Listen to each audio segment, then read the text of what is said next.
Win your share of $45,000 in cash and prizes at Clamoya. Win up to $250 cash playing Monster Mash Sunday Kiosk. Win cash and up to $500 free play during Wicked Winnings Friday drawings. Join our Wild Card Wednesday slot tournaments and you could win up to $500 cash. Win cash and up to $500 free play during Witch's Brew Sunday Hot Seats. Play Pumpkin Plinko Thursday Hot Seats and win up to $200 in cash. Win prizes and cash playing Indigenous Peoples Day Hot Seats only at Clamoya Casino in Chiloquin.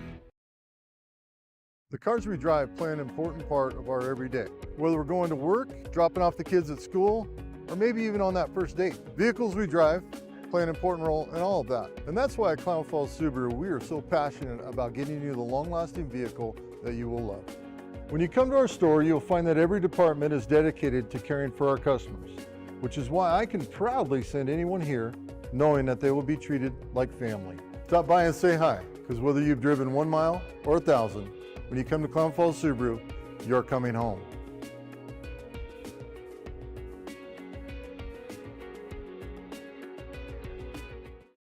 Soccer. Game 1 of today's doubleheader features the visitors from Caldwell, Idaho, the Coyotes of the College of Idaho, and your Oregon Tech Lady Owls. Woo! At this time, let's meet the starting 11s for both sides. First for C of I, they are led by head coach Dr. Brian Smith. Starting in goal is a sophomore from Providence, Utah, number 26, Olivia Brenchley. A sophomore from Fruitland, Idaho, number 2, Abby Rubidoux. A sophomore from Caldwell, Idaho, number 5, Shaylin Olson. A junior from Bothell, Washington, number 7, Caden Hansen. A senior from Fontana, California, number 13, Isabel DeVille. A grad student from Boise, Idaho, number 15, Delaney Reed. A freshman from Boise, Idaho, number 19, Ava Poisser. A junior from San Jose, California, number 20, Jana Islava. A senior from Meridian, Idaho, number 21, Alexis Egerin. A junior from Kuna, Idaho, number 23, Natasha Davis. And a junior from Meridian, Idaho, number 29, Kendra Lyon. Welcome the Yotes of C.I. And now, friends, let's meet the 11 for your Lady Owls. Oregon Tech is led by head coach Tom Moore. He is assisted by Amber King. The starting 11, a 5'7" senior from Mililani, Hawaii. Number 0, Sydney Nakamura.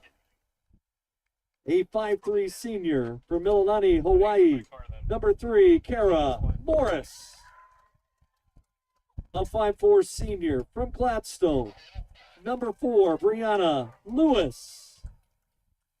A 5'7" senior from Wailua, Hawaii. Number 7, Shaylee Naputi. A 5'4" freshman from Iwa Beach, Hawaii. Number 10, Jaylee Curran. A 5'4" senior from Kent, Washington. Number 11, Kayla Ness. A 5'6" senior from Monroe, Washington. Number 14, Kiana Jacobson. A 5'1" junior from Hilo, Hawaii. Number 17, Keneal Corpus. A 6'1" senior from Reno, Nevada. Number 24, Carly Moss. A 5'3" sophomore from Hilo, Hawaii. Number 25, Kaylee Hashizaki. And a 5'8" sophomore from Salida, California. Number 28, Chloe Cook. Welcome to the pitch, your Lady Owls. Friends, at this time, we'd ask that you please rise. Gentlemen, if able, please remove your caps as we honor America with the playing of our national anthem.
Friday afternoon soccer here in the Klamath Basin. And the two top teams atop the Cascade Collegiate Conference women's soccer table set to do battle. The winner takes sole for possession of first place in the league standings as we welcome you live here to the OIT soccer field in Klamath Falls. It's Cascade Conference women's soccer. College of Idaho ranked number 12 in the most recent NAIA top 25 poll against an Oregon Tech team that has won 7 straight.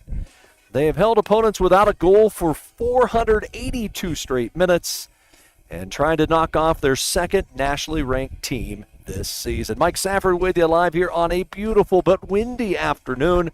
Temperature is supposed to get in the 80s, but the wind is supposed to howl. It's blowing off the upper Klamath Lake, and it's supposed to reach upwards of 40 miles an hour at some point this afternoon. In fact, they're saying locally that there is a red flag warning for our area due to potential fire starts.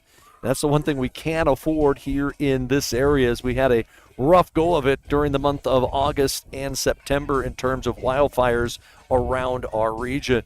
Both teams last week picked up victories. C of I was in Billings, Montana. They knocked off Rocky Mountain by a 2-1 margin.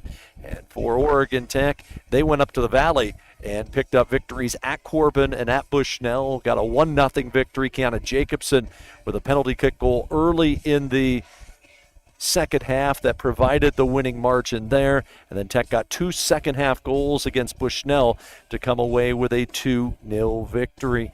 Lady Owls are perfect here at home this season and trying to keep that mark alive. They are 3-0 on this pitch that since they installed the field here in the field turf, they have lost just 4 times ever since 2017 here at 4,400 feet in elevation.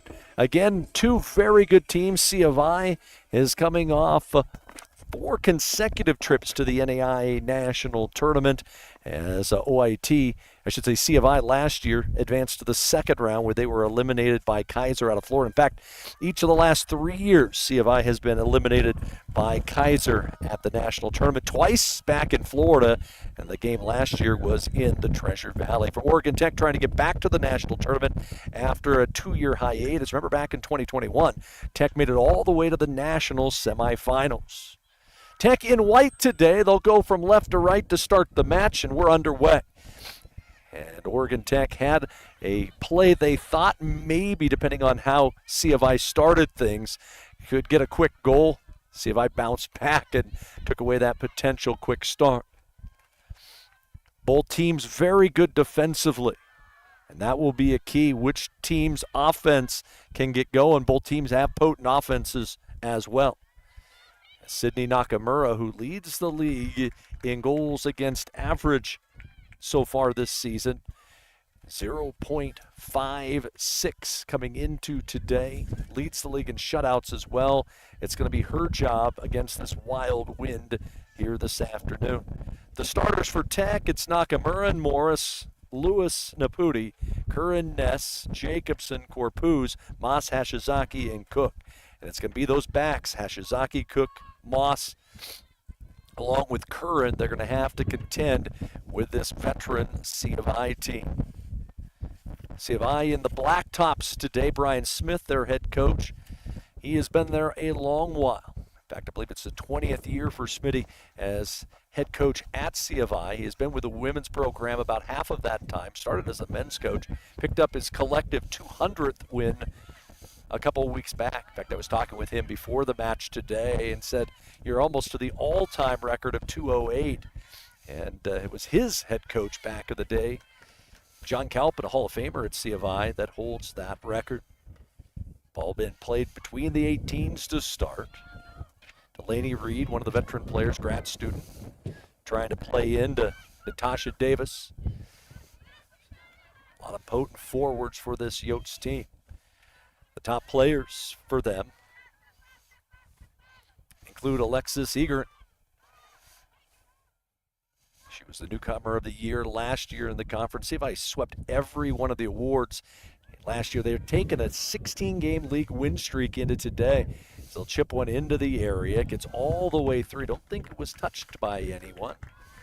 And they'll say it was touched by a Oregon Tech player, so it will be a corner kick here just 2.5 minutes in. Shaylin Olson, the sophomore from Greenleaf Friends Academy in Caldwell. They don't play soccer at that high school. Must have played at the club scene, which has gotten much better in Boise as the years go on. Be looking for Isabel DeVille, big midfielder right in the middle of the mix. She'll play it short. It'll be cleared out by Tech. Brianna Lewis able to clear that one back in. See if I'll try to put it back into space, and Kayla Ness turns it the other way. Now it's Naputi trying to work up the near side. Had a runner. It was Lewis. Couldn't get it to her, so it's now Jacobson. KJ, 7 goals on the year. You'll hear her on the call of the men's game coming up today. Looking forward to that. Oh, gosh, yeah. As Jacobson trying to work the ball into the offensive third for Tech. Out of the middle, it's Caden Hansen. Hansen from the state of Washington. Probably a player on the youth scene that Tom Moore probably saw during his time up in the Seattle area when he was head coach at Highline College. Jacobson in the middle, trying to touch one out wide to her former junior college teammate Kayla Ness, but an unlucky touch there, and see if I controlled for a moment. Corpuz with her first touch of the day. Trying to work it back into the foot of Chloe Cook. And see if I able to control, and the first touch in the back by Olivia Brenchley, sophomore goalkeeper from the state of Utah. Replacing an All-American, Hannah McFadden, last year, who was a 3-year starter for the Oats. As that ball will go out near the midfield stripe, and it will be a throw-in for Tech. Definitely can hear the wind in our headsets. I'm glad we have wind socks, Michael. Glad we have wind socks. During baseball season, if you ever tune in, especially on a windy day, it's a must. Out there at Steen Sports Park where that wind just seems to howl. Here in the 6th minute, it's been a defensive struggle so far. Trying a through ball on a run goes Davis, but Nakamura able to come out and collect it. Natasha Davis, 3rd year in the program from Kuna, Idaho, just south of Boise.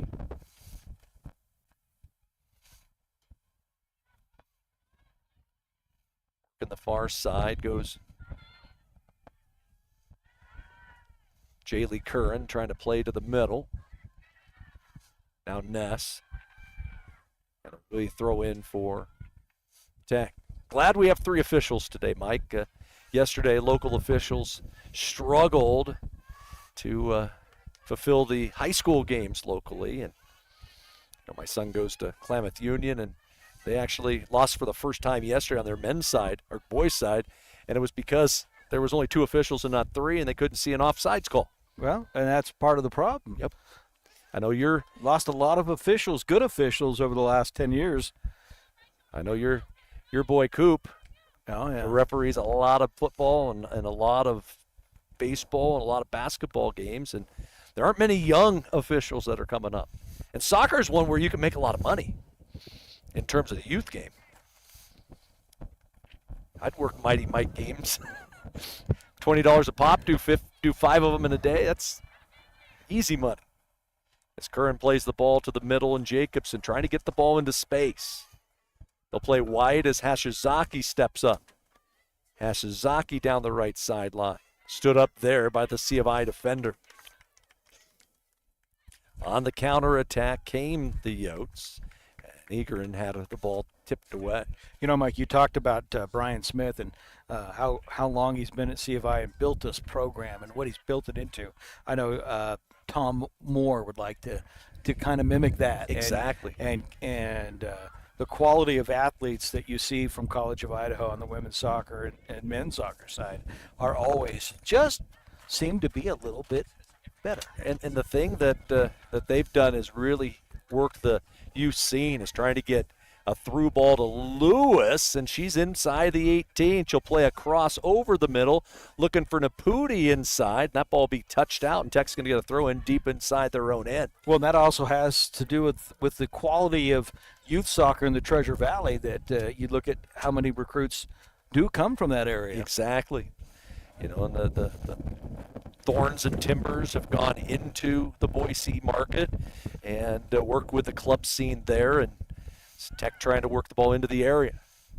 Corpus can't get a touch on it. Naputi plays back. Didn't try to challenge the ball up front with Caden Hansen. And now C of I will push it out towards the midfield stripe, and it should be a throw in for the Black Shirts.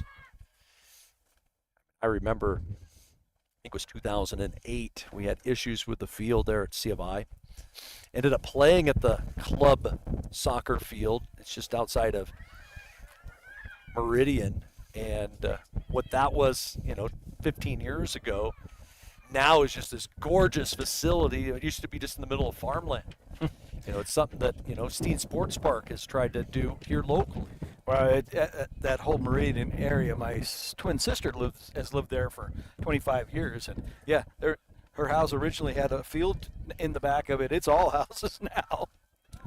In space works Copus.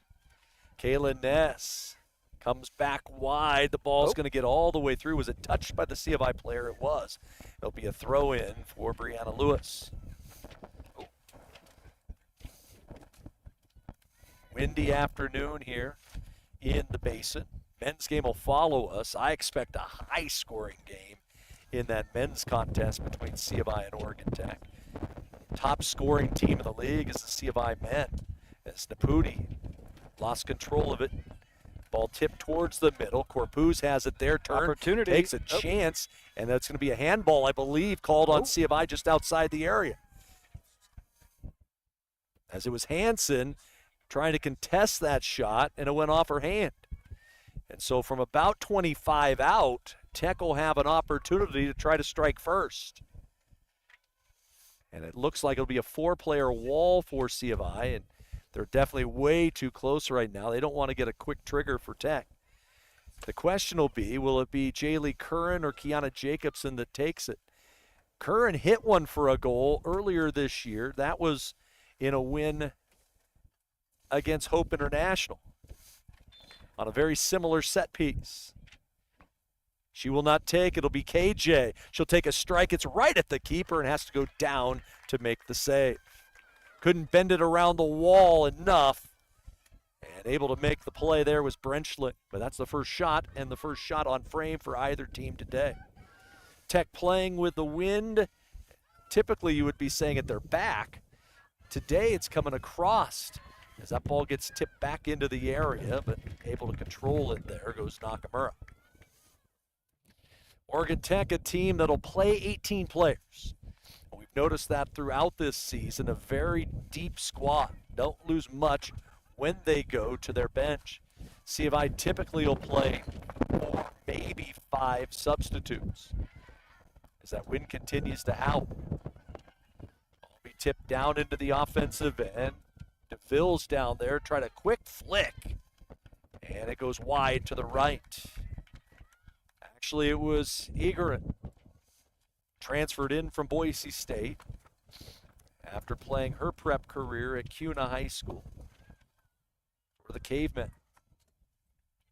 That's Cavemen with a K. So both teams with shots. See if I'm able to win the ball along the far side, but unable to hang on to it there was Jaslava, and it'll be a throw in for Tech. That was the play I was expecting C of I to use. Shoot from distance, especially with this wind. As a foul going to be called on Tech. Shoulder-to-shoulder contact, but maybe a little bit too much with the pull.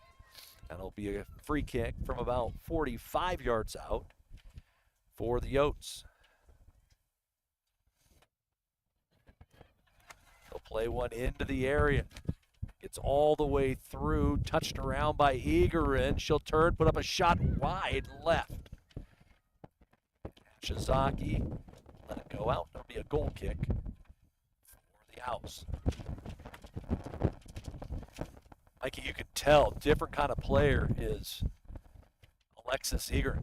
Just that D1 kind of mentality.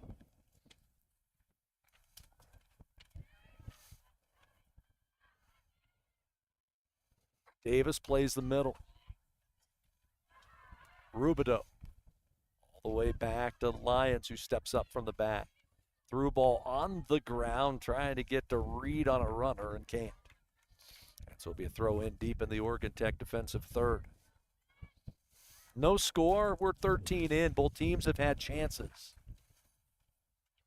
Tech had the set piece at the 10-minute mark. It was stopped by Brenchley, and Yotes have had 2 cracks at it over the last couple minutes, and the ball's been deep into their end. Again, Oregon Tech comes in 7 consecutive wins. They have now surpassed the number 2 mark in program history of consecutive minutes without a goal allowed, nearing the 500-minute mark. It's going to be tough to beat the all-time record. They went 12 straight shutouts at one point. It's a ball into Egerin. And a nice job by the senior Carly Moss to stand her up. Here comes Morris out of the back. That's going to be a great matchup to watch today. The one thing that Carly Moss has is that size. Oh, yeah. 6'1", to be able to win a ball and to be physical. Corpus plays it back wide to Hashizaki. She'll chip one into the wind, trying to find Kayla Ness. Pinballs around for a moment. And C of I able, Davis, to collect it. Davis will play a left-handed through ball right into Moss. Tip back into the area. Now it's Egerin. Left-footed shot right at Nakamura, and she stops it by Jana Slava. So after that early chance for Tech, C of I taking their chances. Get 2 quality goalkeepers, 2 quality defensive squads. Last year was 3-0 C of I. Played at Simplot Stadium there in Caldwell, Idaho, as they will play on after Jacobson taken to the ground. Long through ball. That's just Slava, but she can't get to it, and it will be a goal kick for Tech.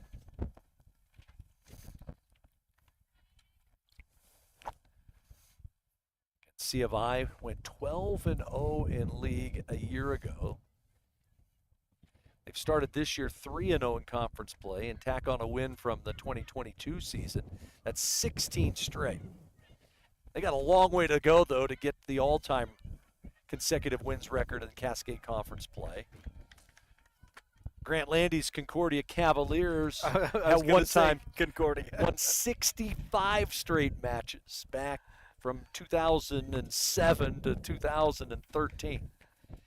My first 6 years with Oregon Tech, and we never came close. One of the notes I came up with this week, Mike, was the fact that Tech against top 25 teams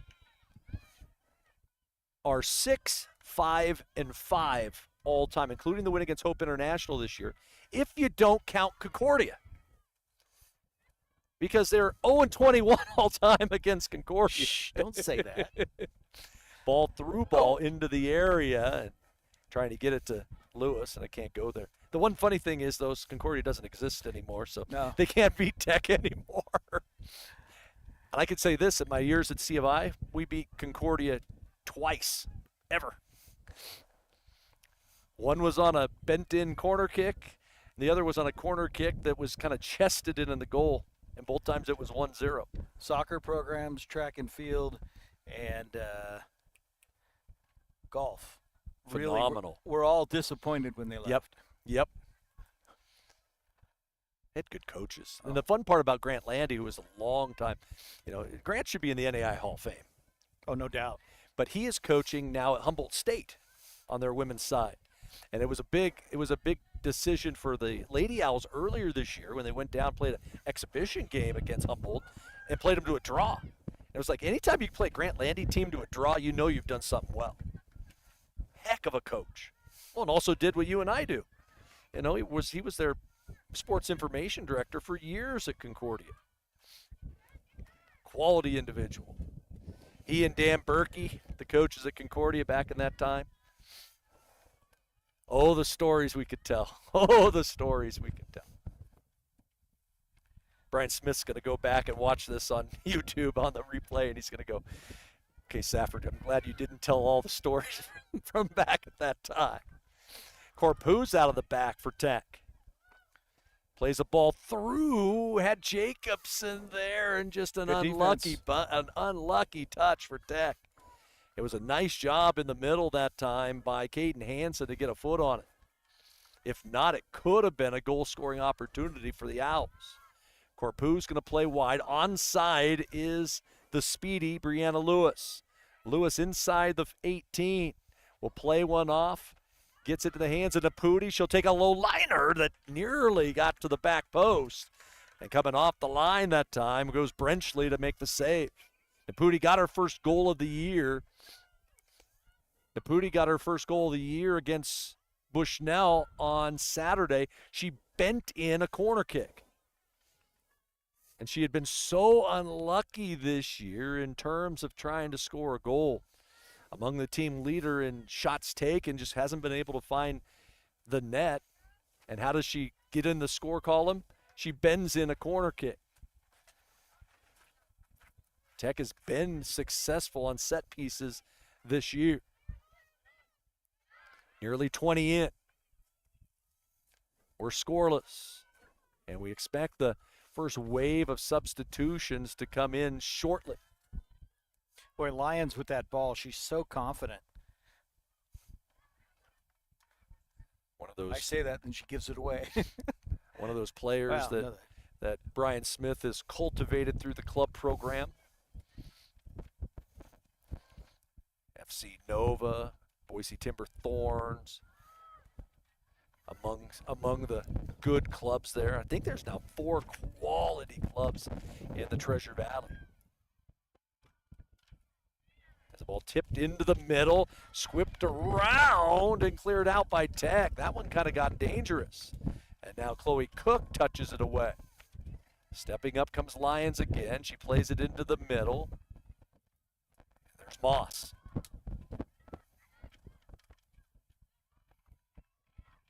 Should be a throw in. Flag goes up to the Yotes. C of I 2 draws this year. Draws earlier this season. One was against Ottawa of Arizona. That was the 3rd game in 4 days down in Arizona for C of I. And the Yotes played UC Merced to a draw. That was a home game. They do have a quality win this year. That was against Embry-Riddle on their field. Again, Tech has that big win at Hope International, the only loss that Hope has thus far this year.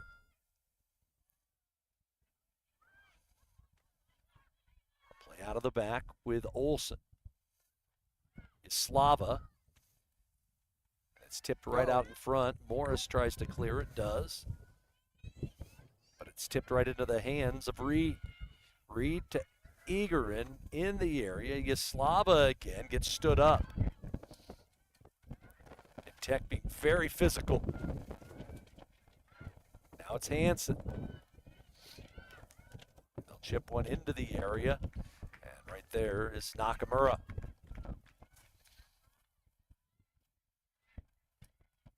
Expect to see one of the top players for C of I come off the bench today. In fact, it was the conference player of the year from a year ago. Eden McAfee was the Cascade Conference player of the year in 2023. Not in the starting lineup today. There's a misplayed ball by the Owls. Give possession back to the Yotes. And that's here. where it gets tough with this wind. Oh, yeah. You're sitting there going to try to play a ball. Ball pops up in the air. Wind moves up just a couple inches, and you mishit it. Turf Monster that time got to Natasha Davis. This Tech will restart. Moss will play it out of the back. Look to play a low liner. Corpuz was on a run. Now it'll be sent right back into the offensive third. All the way to the end line. Will the wind hold it up or not? It will not, and it'll be a goal kick. Looking for our sub horn. I think it's behind our computer. It always startles everybody. Funny thing is, we'd use the one on the scoreboard, but I don't want Sky Lakes to think it's a ambulance call. Jacobson. Yeah, we tried to change that. And We tried. we tried. Couldn't get anything to work. Lewis in space. Plays across in front. And will it be a Nice. corner for Tech? No. They'll say it was last touch by Ness. Trying to get her fourth game win, her first goal of the year. She's scored 3 goals. All have been game winners. And all have given Tech a 1-0 lead in a match. You don't see that very often. It's off the restart. It's tipped right into Naputi. Shaley trying to get a touch on that one and can't. CFI looking to push the ball up the far side on a switch. They try to go to the feet and able to collect its Hashizaki. The sophomore from Hilo. So we're halfway through this first half. What are your thoughts? The big key is that Tech has weathered the storm. When you're playing a top 15 team, you got to be able to weather that storm. And they have. As it looks like Sydney Saska is going to come on for Tech. It'll be 30 for 14 or 30 for 11, or she'll come in for Ness. We're using our new sub board, and boy, does it work good. Saska's third in the league in assists with 4 helpers. Brianna Lewis leads the league with 7 assists. That's the thing. You weather the storm early, and then game really might you kind of settle in. Kind of like football. If you can weather that first couple possessions, then you kind of get your feet wet, and you're able to understand, hey, this is what schematically they're trying to do, and how can we counter that? Throw in for C of I. 25 minutes in a scoreless matchup. Both teams have had chances in the first 25. Nakamura's had to make a couple saves for Tech. Brenchley's had to make a couple saves for the Yotes. It looks like C of I also going to sub at this point. So both teams going to get a little sub action going. So Saskis on. Off goes Ness for Tech.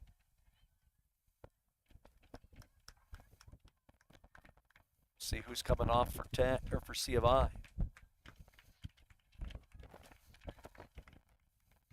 So both teams going to have some multiple substitutions going.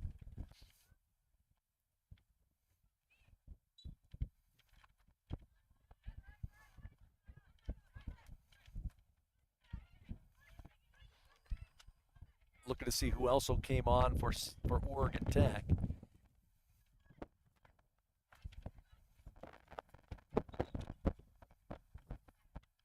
Actually, Lewis is yet to come off. Now she will.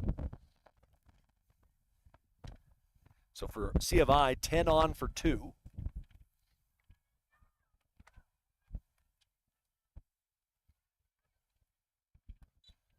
Oregon Tech, it'll be 23 for 14, so maybe Miranda Valle on for Oregon Tech.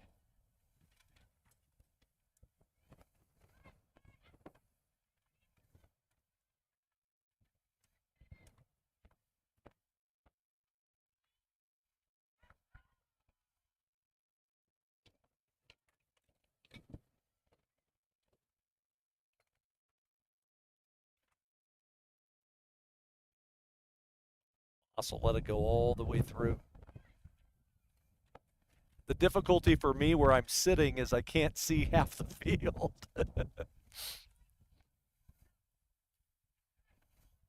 Next sub for Tech will be Naputi will come off, and on will come the Owls' second leading scorer in Caitlin Price. That'll be the next substitution.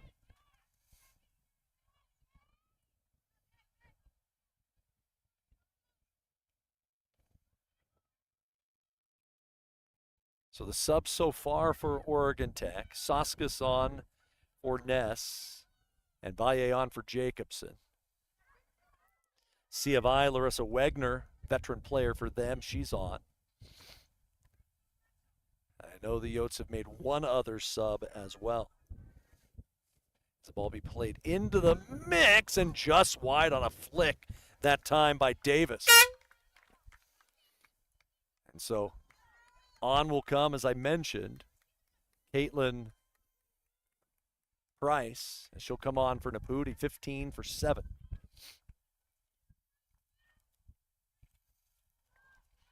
And the other player on for C of I is Eden Makafi, as I mentioned.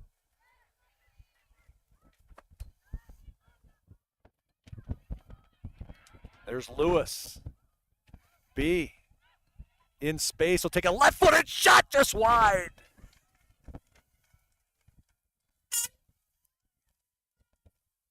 Oh, a foot wide, and it could have been 1-0.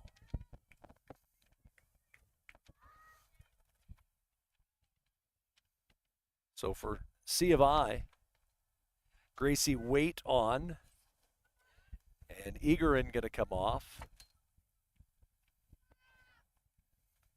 So C of I going to sub 3.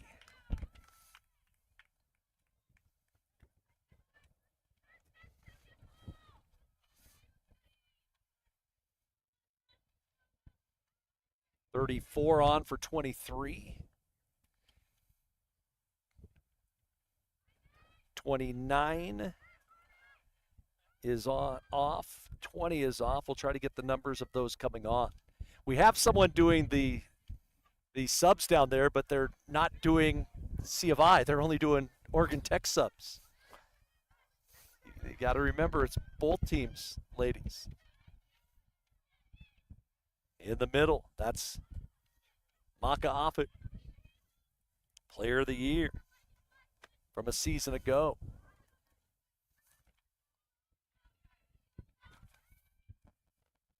Reed will play it into the area. Off her line and able to make the play there goes Nakamura.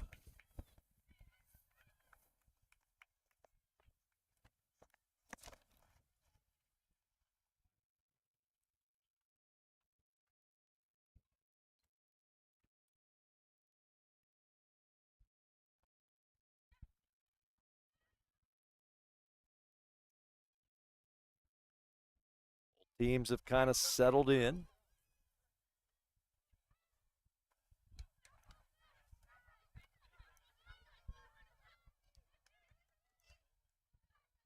Through ball to Soskus, the transfer.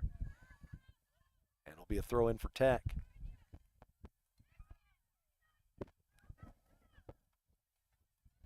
On a windy day here in the Basin. Glad you could join us here on the Owl Sports Network.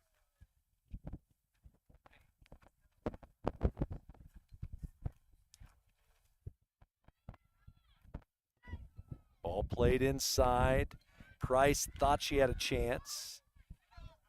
Tip back to Corpus. Now Price going to try to get some space. Goes wide to Lewis.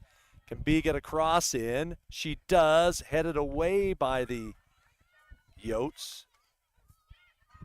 Out to the midfield.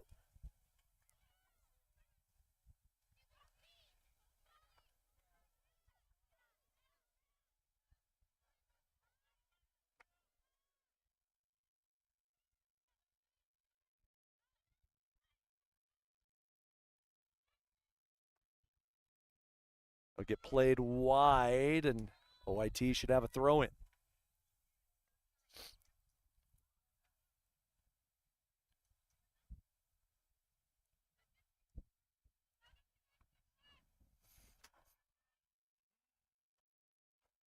matching up the numbers to the players on the field right now.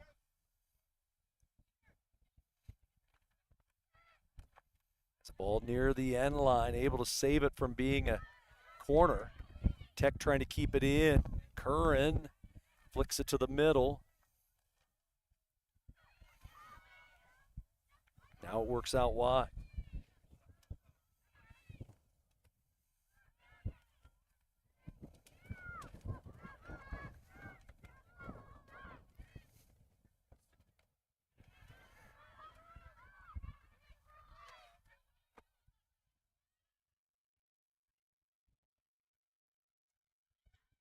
In front of us, Soskas chips one.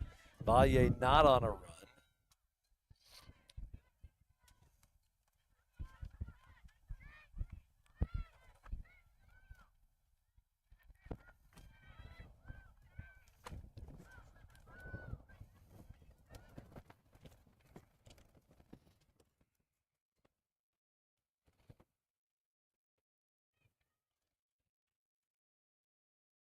Throw in again. And the substitution coming for Tech. Now Lewis coming off will be Rea Raimundo. 5 for 4 for Oregon Tech.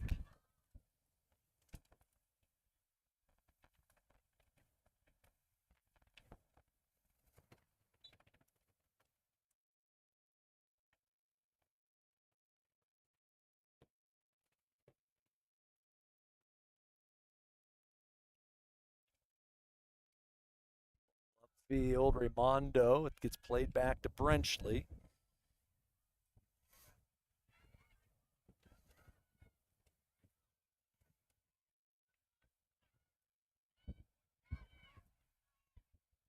See if I just pushing it back and forth.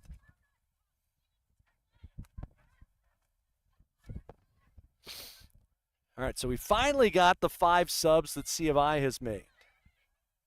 It only took us 10 minutes to figure it out. The through ball into the area, stood up that time by Morris. Nice defense, for sure. Curran able to stop it.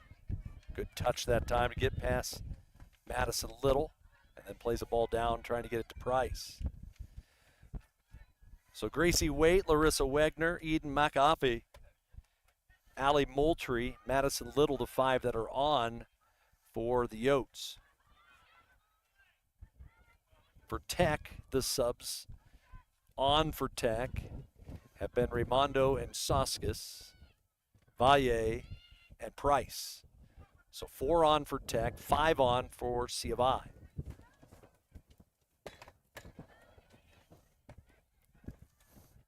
Scoreless 35 in.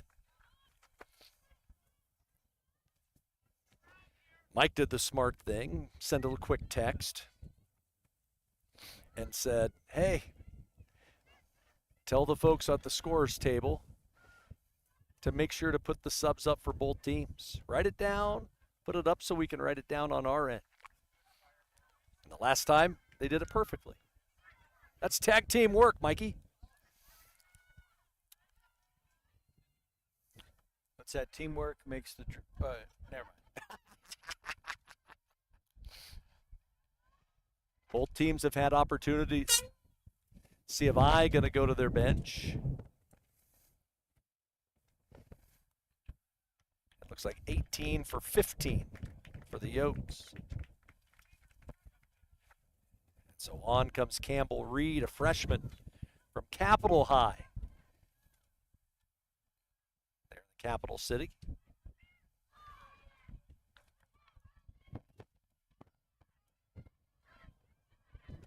Valle going the wrong way. It'll end up being a throw-in. And a Tech to go to their bench as well. I think it'll be for Oregon Tech. Corpu's going to come off. And Giselle Valencia will come on. So for Tech, that's 8 on for 17.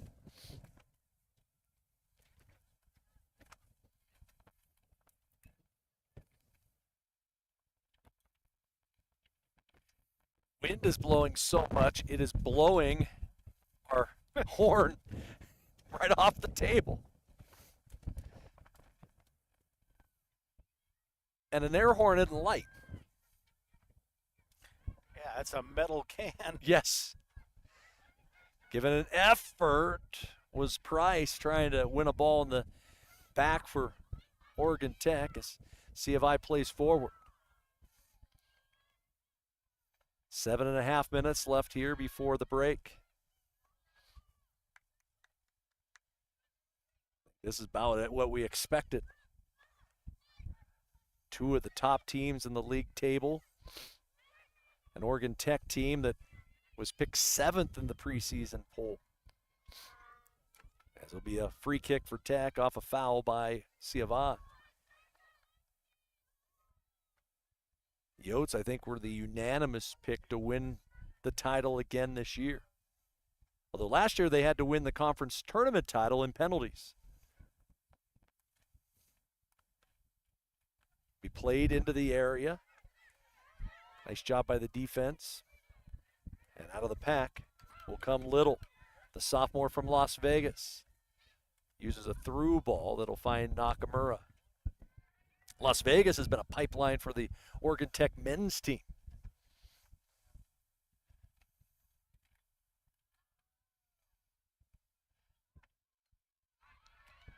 That'll be a throw in for Tech with 6.5 left here in half number 1. Again, no overtime in regular season play in collegiate soccer. We've seen an influx of draws over the last couple of years, but it helps us at least manage how long a game could or could not play. Only difference this year is the stopping a clock on subs late in a ball game. Tie game and or if a team is ahead and they make a sub, it used to be 5 minutes at the end to stop that clock. Now it's all the way up to 15. We saw that. Seems to be a really big jump to me. Yes. You know. But the last set of matches when it was Multnomah was here, especially on the men's side, that was a huge chunk of time. It's McAfee going to try a little ruler, and they're going to call a foul. They're going to say that Valencia bodied up on McAfee. And it'll give C of I a chance from about 30 to 35 yards out.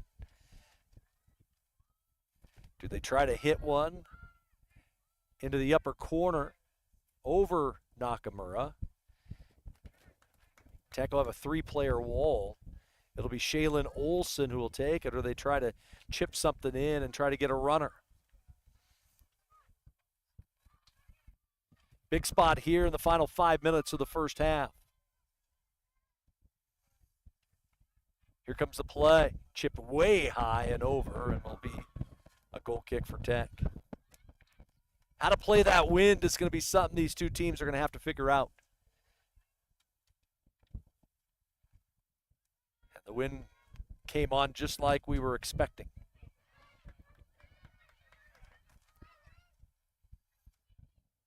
Morris down the near touch line. Soskis now. Looked like there was a handball in there. Must have been inadvertent. They'll play a line, and they'll end up rolling out. Window push that one away. 41st minute in the books. No score between the top two teams in the conference table.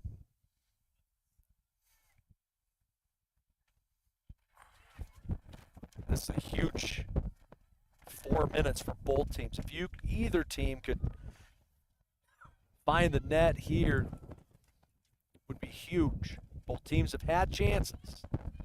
See if I going to try to cross one in. Get a corner. Second set piece opportunity for the Yotes today. First one didn't get much on it. It was a low liner, didn't even reach the 6-yard box. It'll be taken by Olson again. Be close to the 3-minute mark when she puts her foot onto this.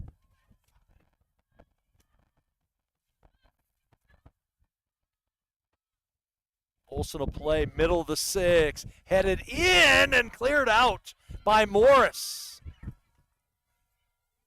It was Little that got a foot on it, and Morris was able to touch it away. I think Nakamura would have got there anyway. Through ball, onside, far side's Raimundo. Ray waits for numbers. To the middle, Valle into the area, touched around by Valencia. Now Tech will play it wide, Jaylee Curran. Now Soskis. Soskis goes to the line. Takes it all the way into the area. Slots one through in front, and it's cleared out by C of I again. It was Valencia on the weak side that nearly got there. Touch back into the area. Price with a touch, a flick, crossbar and off. Tech with a flurry. 2 minutes to play. Soskis. Tech's going to get a throw in deep in their own end. First chance inside. It was a diving try inside by Valencia.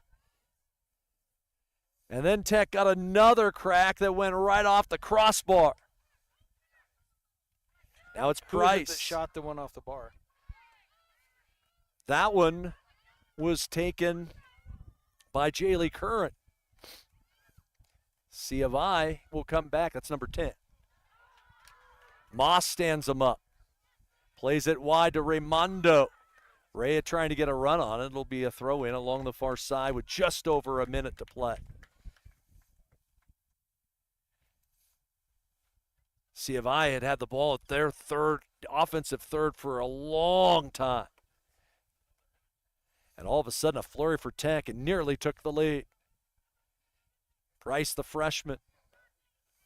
Valle tried to chip it in. It gets tipped away, and C of I tries to counter with 45 seconds left. They won't. It'll be a throw-in.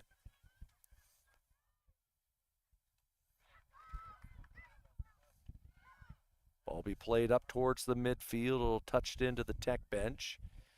It'll be a throw-in for the Owls. It's one of those things where you don't want to give C of I any chance to get the ball pushed upfield. Got to get one last chance and get to halftime at worst. Soskis. Tipped out to the near side. Kara Morris will play it in inside the final 15. Looks like we're going to go all square going to halftime. 10, 9, 8, 7, 6, 5, 4, 3, 2, And the horn will sound. 1, 0. And after 45, nothing has been determined.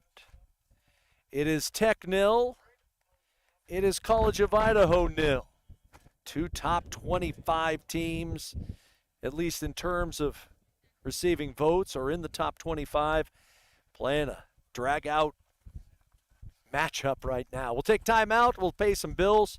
Thank our sponsors for bringing you this free broadcast right here on the Owl Sports Network. And we'll send it back to the studio for a few commercial breaks. We'll be back in a minute right here from Klamath Falls. We're scoreless at halftime here on the Owl Sports Network.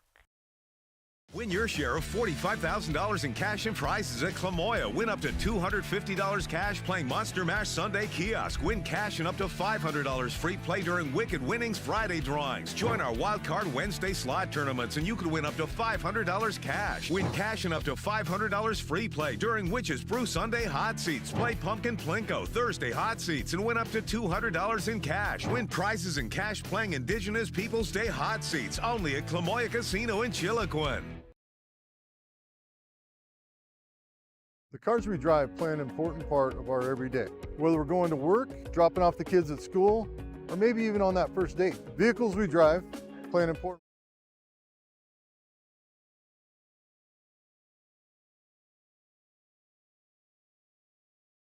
There is a quiet epidemic happening. Male depression and suicide are on the rise, but men are not encouraged to talk about it. Instead, they hear phrases like, "Be a man," "Man up," "Boys don't cry." These statements imply that men cannot express emotion or become hurt. Yet 8 out of 10 suicides in the United States are male. It's okay to talk about it. If you feel the need to talk to someone about your mental health or thoughts of suicide, call or text 988. The Crisis and Suicide Lifeline is available 24/7. From our humble beginnings serving members from a small garage to today, serving communities across Southern Oregon, Rogue Credit Union was founded on the idea that together we're stronger. For over 60 years, Rogue has been living, giving, supporting local, committed to lending a hand. Where you're more than just an auto loan or checking account, you're an owner, just like our founders intended back in that small garage in 1956. Living local, it's a Rogue thing.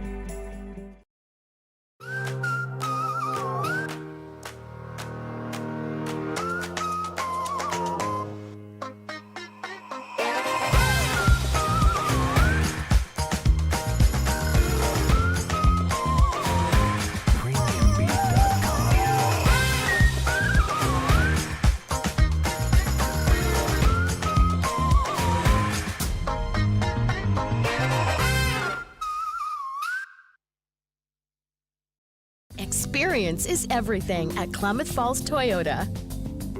Experience digital solutions like an online buying process, fast and easy. Estimate your payments. Nice. Value your trade-in and get pre-approved for financing. Do all the paperwork remotely. Choose in-person pickup or at-home delivery. We even offer airport pickup. Klamath Falls Toyota, where experience is everything. When you buy tires at Les Schwab, you're getting more than just tires. You're getting America's best tire warranty, 60-day satisfaction guarantee, no hassle road hazard protection, and free maintenance for the life of your tires. So if something happens to your tire on the road, we'll fix it, or we'll replace it, no questions asked. Other places make you pay extra for that kind of protection, but at Les Schwab, it's included with every set of tires, because more warranty means less worry, and nobody stands by their tires like Les Schwab. Get more from Les. These days, you can eat about any kind of pizza in any kind of environment, and that's great. But at Abby's, our customers today want the same things our customers wanted way back in 1964. Delicious pizza, shared with family and friends in a fun, casual setting. If that sounds old-fashioned, that's sort of the point. From our 36 locations, Abby serves the kind of traditional pizza that traditions are made of. Good to the last slice. Abby's, a legendary pizza tradition. Yum.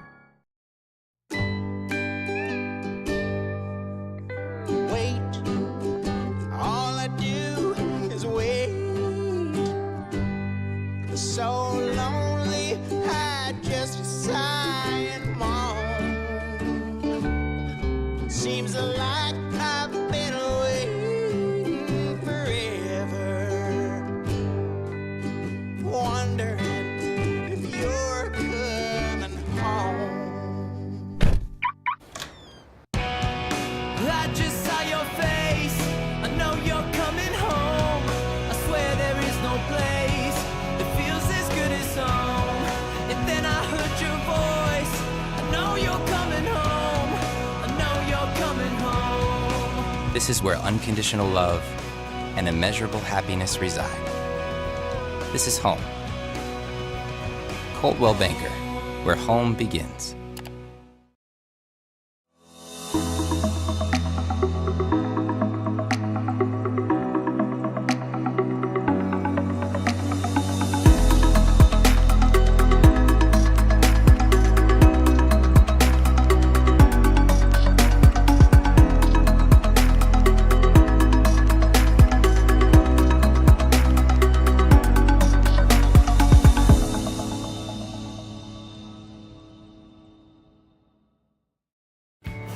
At Papa Murphy's, we know family time is more important than ever. And our family wants to do all we can to help your family. So we're making it easier to get pizza made from scratch that you bake at home by offering online ordering everywhere and delivery and curbside pickup where we can. So you can keep family time as normal as possible. Papa Murphy's. We're in this together. Gerard with you here at the Oregon Tech soccer field. We are at halftime, all square. Oregon Tech and College of Idaho at 0-0. Looking at the numbers It is C of I with a 7-4 edge in total shots. Nakamura with 3 saves for Tech. Brenchley a pair of saves for C of I, and both teams had a couple cracks midway through that period. It was Egerin for C of I with a 20-yard dart that just barely missed the right side of the goal, as that one missed. And then it was a corner kick opportunity, ball flurry in the middle, and it got cleared off the goal line by Kara Morris for Tech. And then inside the final 3 minutes of the first half, Tech got it inside their 18 and got 2 great looks at it. One was a touch inside by Giselle Valencia that was touched away by the C of I defense. And then it was Jaylee Curran, an 18-yard shot from the right side of the goal box, and it clanged right off the middle of the crossbar that could have given the Owls an early lead. We are scoreless, 0-0. Second half, about 8 minutes or so away. And then to follow coming up today around 2:30 or so. It'll be the men's matchup between the Yotes and the Hustlin' Owls. That one expected to be a high-scoring affair. We'll send it back to the studio to talk about some of our great sponsors. When we come back, we'll be close to the start of the second half. We're scoreless here in the Basin on the Owl Sports Network. Win your share of $45,000 prizes at Clamoya. Win up to $250 cash playing Monster Mash Sunday Kiosk. Win cash and up to $500 free play during Wicked Winnings Friday drawings. Join our Wild Card Wednesday slot tournaments and you could win up to $500 cash. Win cash and up to $500 free play during Witch's Brew Sunday Hot Seats. Play Pumpkin Plinko Thursday Hot Seats and win up to $200 in cash. Win prizes and cash playing Indigenous Peoples Day Hot Seats only at Clamoya Casino in Chiloquin. The cars we drive play an important part of our everyday. Whether we're going to work, dropping off the kids at school, or maybe even on that first date. Vehicles we drive play an important role in all of that. And that's why at Klamath Falls Subaru, we are so passionate about getting you the long-lasting vehicle that you will love. When you come to our store, you'll find that every department is dedicated to caring for our customers, which is why I can proudly send anyone here knowing that they will be treated like family. Stop by and say hi, because whether you've driven 1 mile or 1,000, when you come to Klamath Falls Subaru, you're coming home.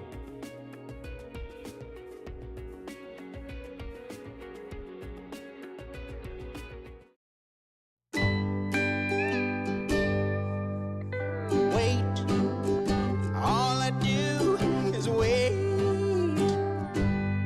So lonely, I just sigh and moan. Seems like I've been waiting forever, wondering if you're coming home. I just saw your face, I know you're coming home. I swear there is no place that feels as good as home.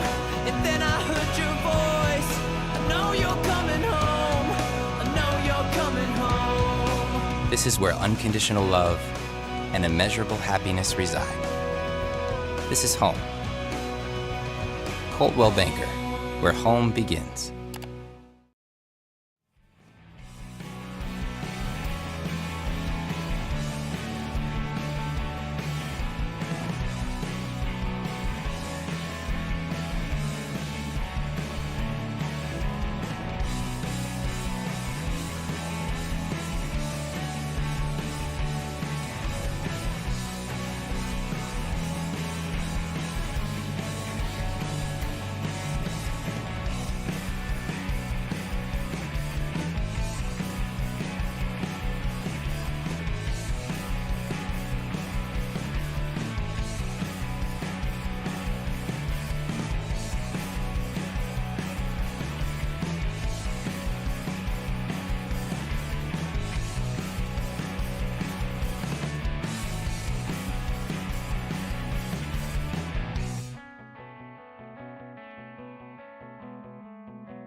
These days, you can eat about any kind of pizza in any kind of environment, and that's great. But at Abby's, our customers today want the same things our customers wanted way back in 1964. Delicious pizza, shared with family and friends in a fun, casual setting. If that sounds old-fashioned, that's sort of the point. From our 36 locations, Abby serves the kind of traditional pizza that traditions are made of. Good to the last slice. Abby's, a legendary pizza tradition. Yum. From our humble beginnings serving members from a small garage to today, serving communities across Southern Oregon, Rogue Credit Union was founded on the idea that together, we're stronger. For over 60 years, Rogue has been living, giving, supporting local, committed to lending a hand. Where you're more than just an auto loan or checking account, you're an owner, just like our founders intended back in that small garage in 1956. Living local, it's a Rogue thing. Said I'm all about it. Yeah, I'm all about it. Said I'm all about it. Yeah, yeah, yeah, yeah, yeah, yeah. Said I'm all about it. Yeah, I'm all about it. Said I'm all about it. Yeah, yeah, yeah, yeah, yeah, yeah, yeah.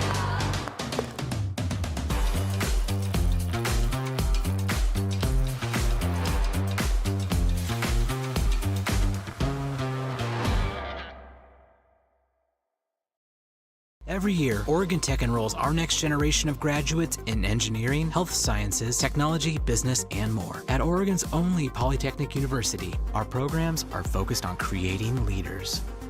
With the highest median starting salary of any college or university in Oregon. Now's your time, with a bachelor's or master's from Oregon's Polytechnic University. Powering your possibilities through innovation at Oregon Tech.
When you buy tires at Les Schwab, you're getting more than just tires. You're getting America's best tire warranty, 60-day satisfaction guarantee, no hassle road hazard protection, and free maintenance for the life of your tires. So if something happens to your tire on the road, we'll fix it, or we'll replace it, no questions asked. Other places make you pay extra for that kind of protection, but at Les Schwab, it's included with every set of tires, because more warranty means less worry, and nobody stands by their tires like Les Schwab. Get more from Les.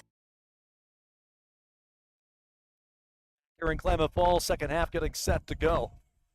So we'll wait to see who the two head coaches decide to come out with here in the second half. Typically, Tom Moore likes to stay on with the same crew that he came off with, which makes it, at least in our realm of things, trying to make sure that the numbers are updated, that we have the right kids on the field. It's always the mad dash. The first 2 minutes of the second half, yeah. The beauty is, though, I can say this, is the fact that you can be able to see both sets of numbers really well today. The tough part is, and nothing against our men's team, but I they've concur. got yellow numbers on white background. It's not the easiest thing to see. And somebody who is aged and has a color deficiency, I really struggle with our men's uniforms. You're That going, that is what true. is that? C of I's out onto the field. It looks like they've got a good mix of starters and reserves as we get set for the restart.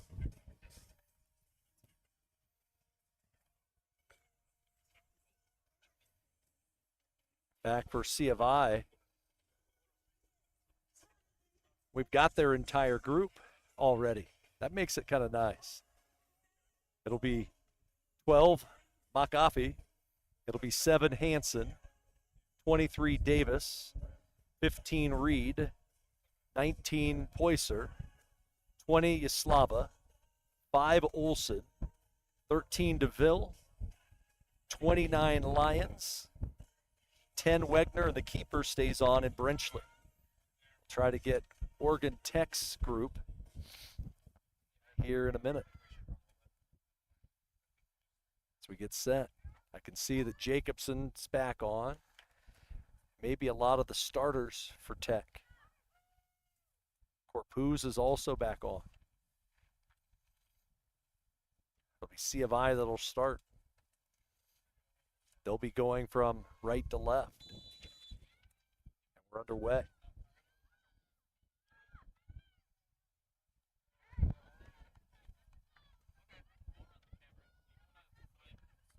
Looking at Oregon Tech's group. Looks like Tech has their original starters on the field. See if I trying to start quickly. Ball chipped in, back post, headed in!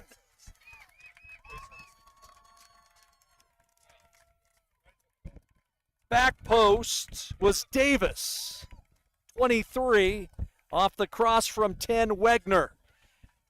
And just 29 seconds into the second half, C of I leads 1-0.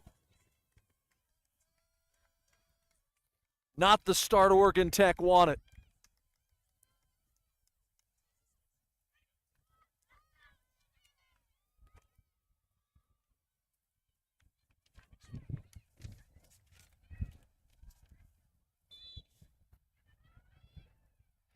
And we're back underway.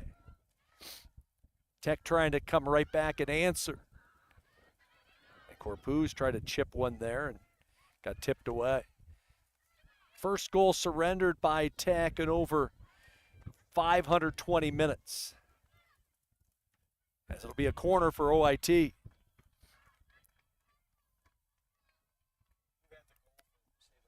The goal for C of I, 23, Natasha Davis, off a cross by number 10, Larissa Wegner.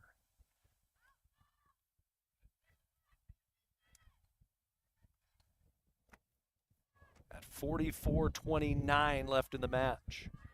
As it'll be Shaylee Naputi to take the corner kick. She'll play it, middle of the area, punched out by Brenchley, and a foul going to be called. There was some contact in there by one of the Oregon Tech players. So Tech with Nakamura, Morris Lewis, Naputi, Curran Ness, Jacobson, Corpuz, Moss, Hashizaki, and Cook is their 11. So Oregon Tech with their starting 11, C of I with a mix. But now Tech playing from behind.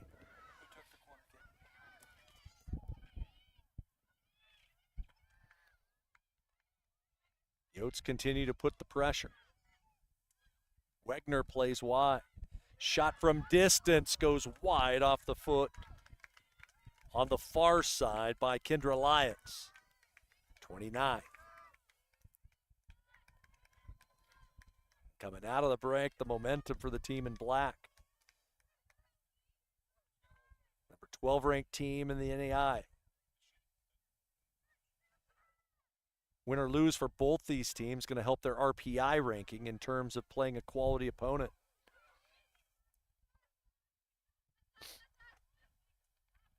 And it will be a throw in for C of I.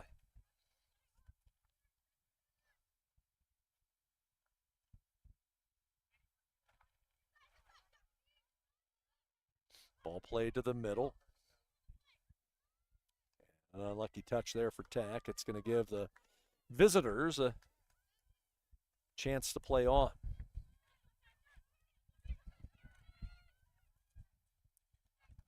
Play into the area. Tech able to corral it and tip it back out. Slava.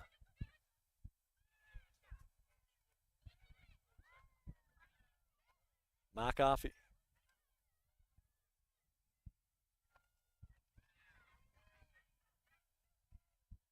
It'll be a corner for the Yotes. It looks like it'll be Lions who will take it. Potentially. Nope, it will not be Lions. They will step forward with Shaylin Olson. And it'll be Olson who will take it. Third corner kick opportunity. Yotes nearly put one away in the 38th minute of the first half.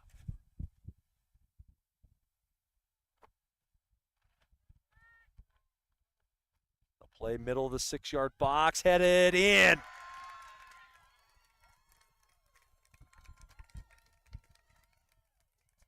Two 2-0 in favor of the Yotes. Davis off the corner from Olson. 23-5. And a set piece works. They chipped it over the keeper. Nothing that Nakamura could do, and it was just headed home by Natasha Davis.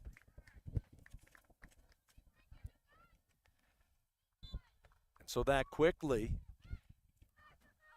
and for just the second time all year, the Owls have given up more than one goal in a match.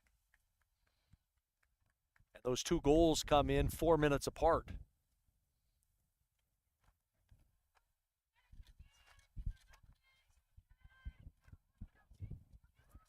And when you're facing a team as quality as C of I, it's going to be tough for Tech to try to get back into it. If you get one, then the second could come as that ball be chipped into the area, but nothing doing on the ball played by Hashizaki. We were scoreless, fairly even first half. And then the first 5, it has been all College of Idaho.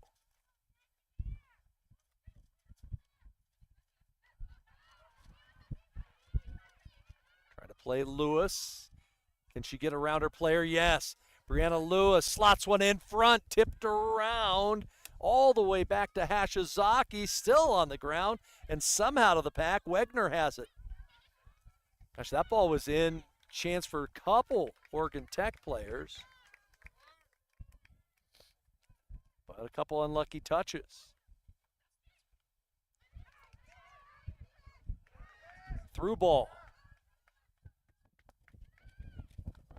And it'll go out for a goal kick for Oregon Tech.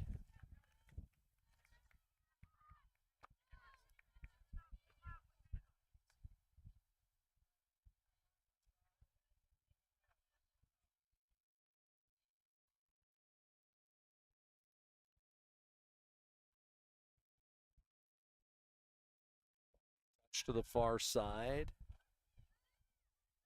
Little different shape by C of I here in the second half, which I don't know if it caught Tech off guard or not, but it's given the Yotes some runners. It's Hansen, and he'll earn another corner for the visitors.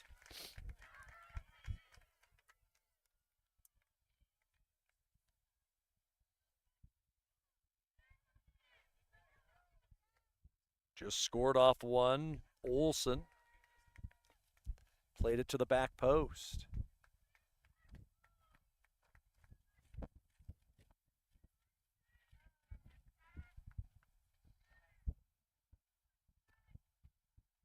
This time it'll be from the left side. Near post this time, touched out by the Owls. Chance to chip it back in by Hansen, and it was Moss to touch it away.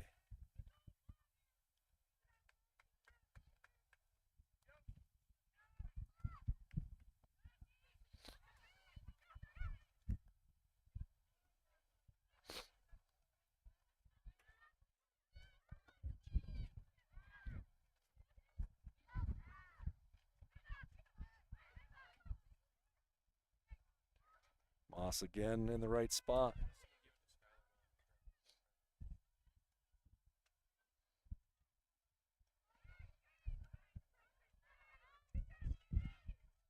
Touch towards the middle.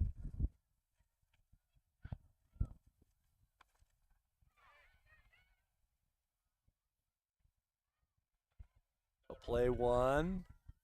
Header. And over. Again, that's Yaslava.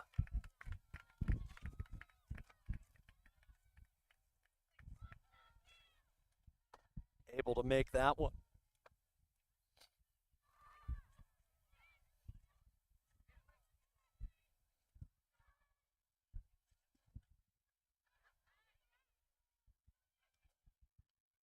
"36 minutes left. Tech chasing 2.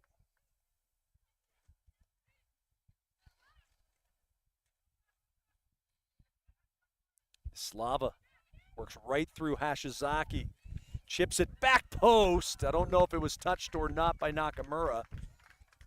Ball still hasn't gone out. And it'll be a throw-in. Look at the wind push that one.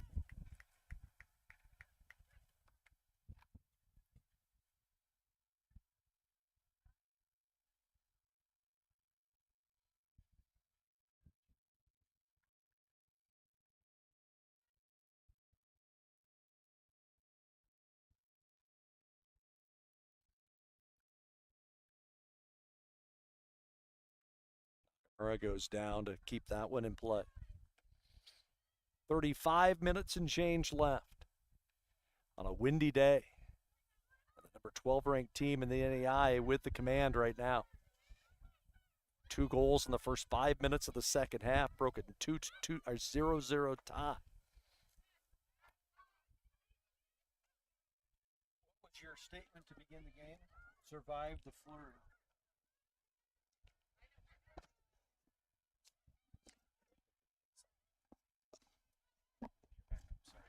That's no worries. Naputi offside. Wasn't the first time I beat. There we go. What were you saying, Michael? I said your keys for Oregon Tech to begin the game was to survive the flurry. Did not happen the first 5 of this half. You can't come out complacent. I think that might have been a little bit, hey, we played him for a half. You got to play a full 90. Look at Yaslava go. Tech set to make a substitution. Next time they get a throw in, Emma Glazebrook will come on for the first time. Back post, in space, McAfee for a goal. Eden McAfee with 1 touch inside. And it's 3-0.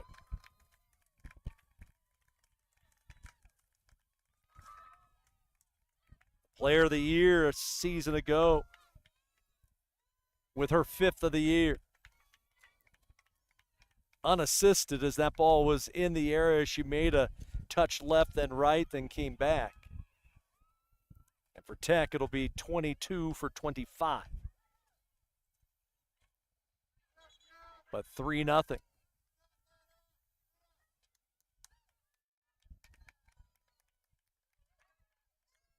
So 3 goals in the first 10 minutes for the visitors.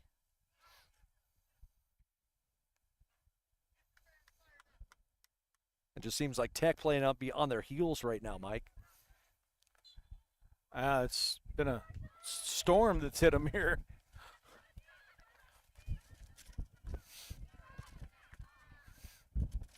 Just a little change for the way C of I had their shape. Pushed forward with 2. wingers and really pinching the sides, and it's really worked. And using that speed. And it's been Yaslava that's done the damage. And there she goes again on the near side. Spins Glazebrook.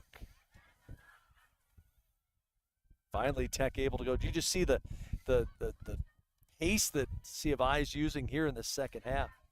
I don't think we saw that in the first.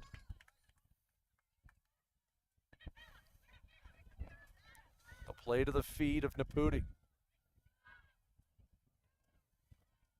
With a big lead, C of I can just drop back if they want to.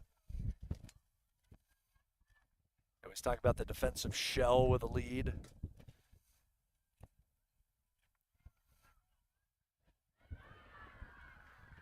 As it looks like it'll be a throw in for the Yotes. They'll head over the hill tomorrow. Take on a Southern Oregon team that has played well of late. Tech will play host to Eastern Oregon.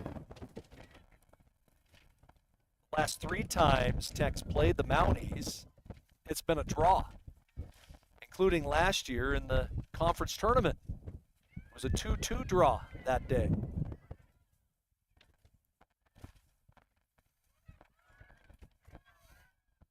Moss is going to play it back to Nakamura. They will pressure Sid. She'll play it right back to Moss. Speaking of the conference tournament, moving locations this year. I'll be at Wheeler Field tonight. It's offsides is going to be called on Keneal Corpus. Typically, the tournament the last few years has been played in Eugene, Springfield. And but the dates that they have it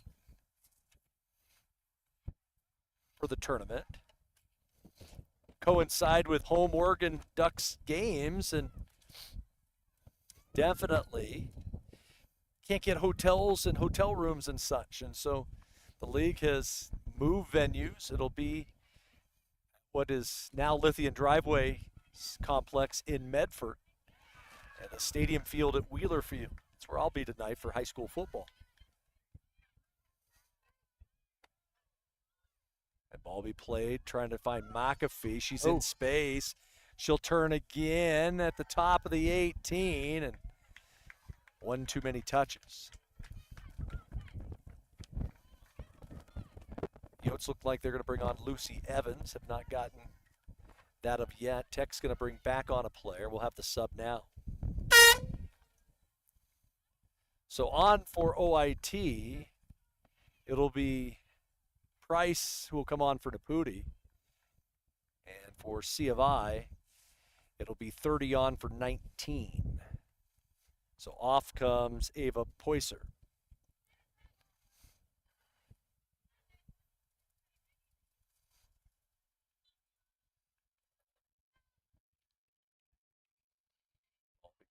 Deep into the end. Can Tech earn a corner? No. Clock will continue to roll with 30 minutes left in the game. So the second sub for Tech was 15 for 7.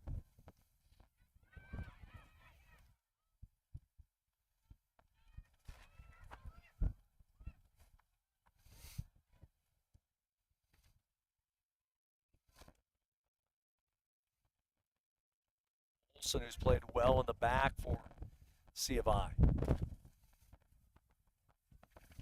That ball most likely going to find it all the way to the end line. Looks like another sub coming. This one will be C of I.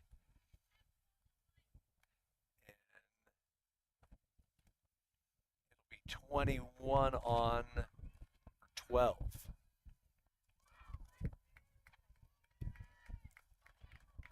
So on comes Egerin, off comes McAfee. Talk about exchanging one for another. My word. You've got the leading scorer in the league in Egerin, who was the newcomer of the year a year ago in the Cascade. She comes out as a whistle and down, a foul to be called. Looked like a cleat tackle. And you come in for the newcomer of the year, comes out for last year's conference player of the year. Yeah, that's depth right there, for sure. And it was Makaafi who was just being dangerous there that first 15.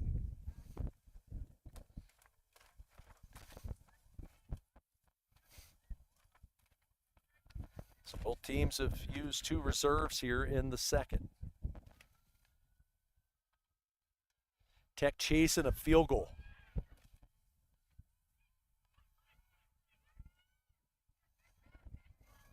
And it's been fast and furious for C of I here in the second half, for sure. Playing wide. That's Delaney Reed. And it'll get pushed away. It should be a chance for C of I to bring another reserve on. It'll be 9 for 7. So on comes Gracie Walt. And off comes Hanson. It'll be a short corner to be played. Ball be played middle of the area, punched out by Nakamura on a cross that came in from Olsen.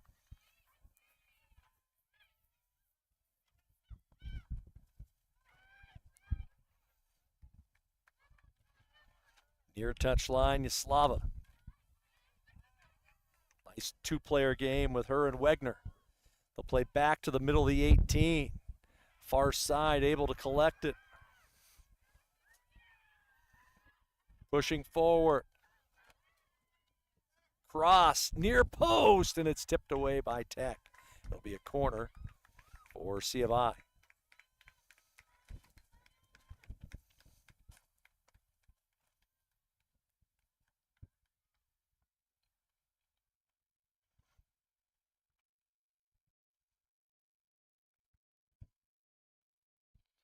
It'll be Olsen who will take it. Already a goal off a corner here in the second half. She'll play short. Touched out by Tech.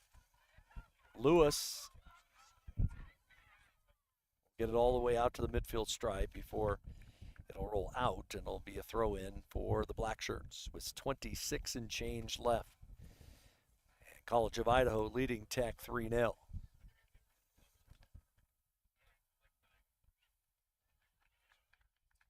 Off the throw-in, off of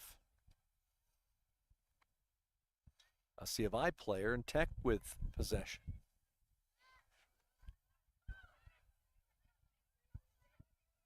Jacobson. A lot of spin on that ball. Gets to the near touch line, trying to be collected by Reed, but it'll be a throw-in for Tech. Glazebook will try to play it into the area. Price is in there. Now Jacobson.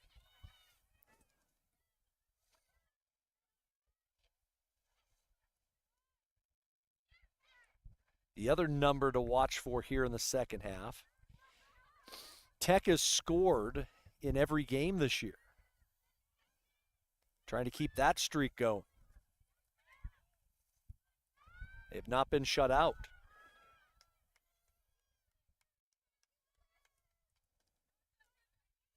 But that consecutive streak without allowing a goal ends at 548 minutes. Kayla Ness in the middle. Plays a through ball. Touched and goes wide. Price didn't get a good enough boot on it. Everybody was pleading for a offsides call. It didn't happen, but they're going to say it was touched on the shot by one of the C of I players, and Tech is going to get a corner kick. So it'll be Jaylee Curran who's going to play it this time. Here's number 10. Curran goes back post. Trying to find Jacobson. Unmarked is Lewis. B to the back corner. Plays it in front and goes all the way through the goal mouth and then out. And it will be a goal kick.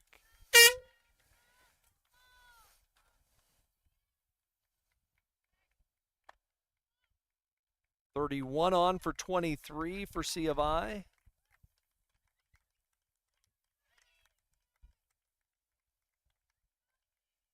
Also looks like number 10 coming off for the Yotes.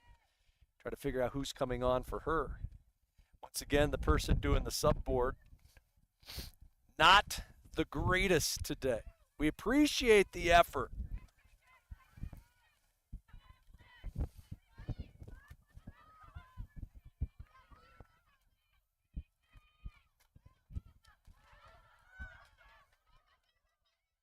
Trying to locate a number that is 10 came off. We know that. Trying to locate the number who came back on. And I believe it's number 2. I believe it's 2 for 10.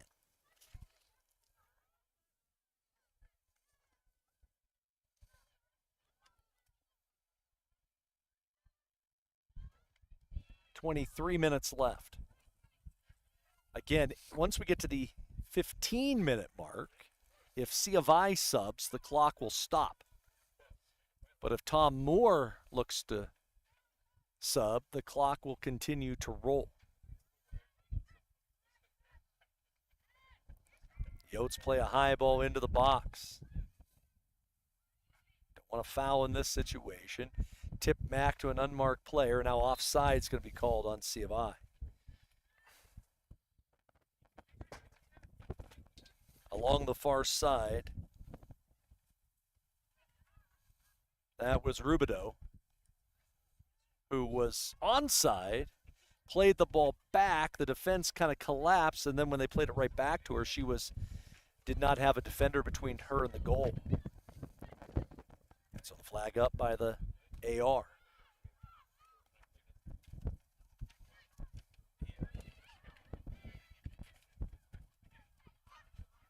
Rubidoux going to play wide. Tech going to sub 2. Ball in front, shot taken, and it goes high by Rubidoux.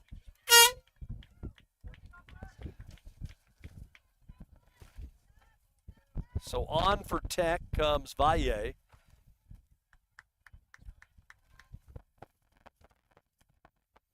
And also on for Tech comes Soskas. So for OIT, 23 for 17 and 30 for 11.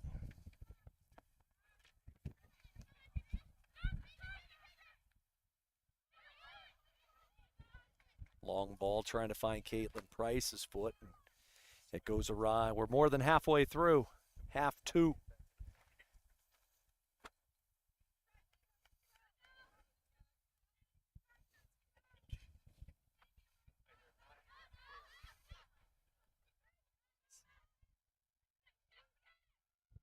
Blaisbrook,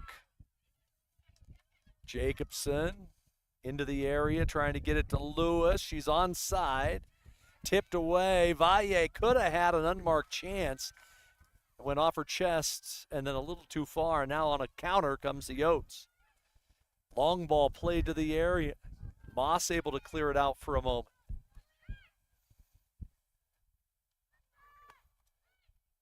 Walt. Now it's Evans.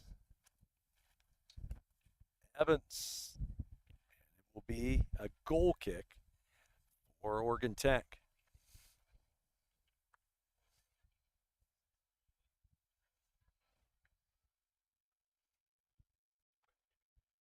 It has been a flurry here in the second half. Momentum on the side of the visitors. I believe Tech has just one shot here in the second half. Second ball, Price in the middle, unable to get there.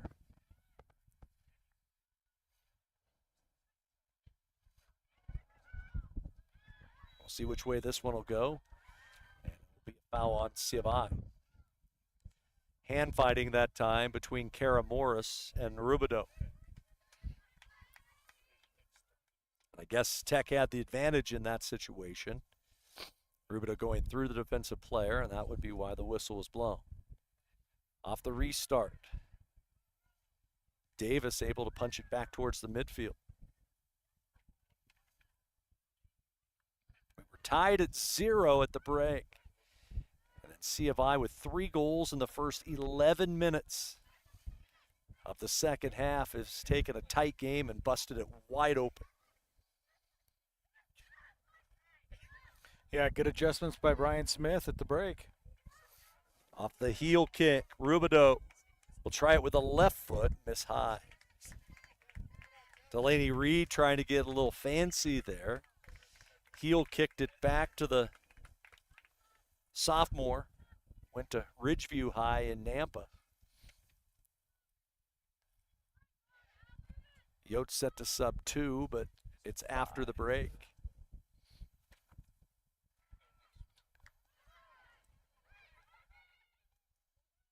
In the area again. Turn, shot gonna go high.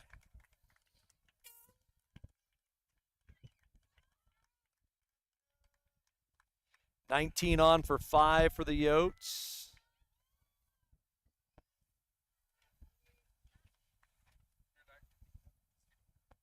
And it looks like 34 on for 20.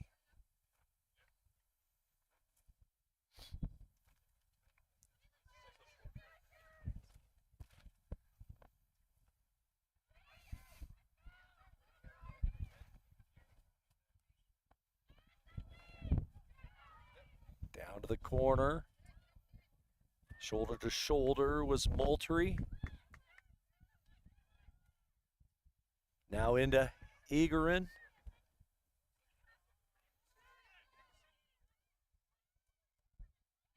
Rubidoux. Now Lions.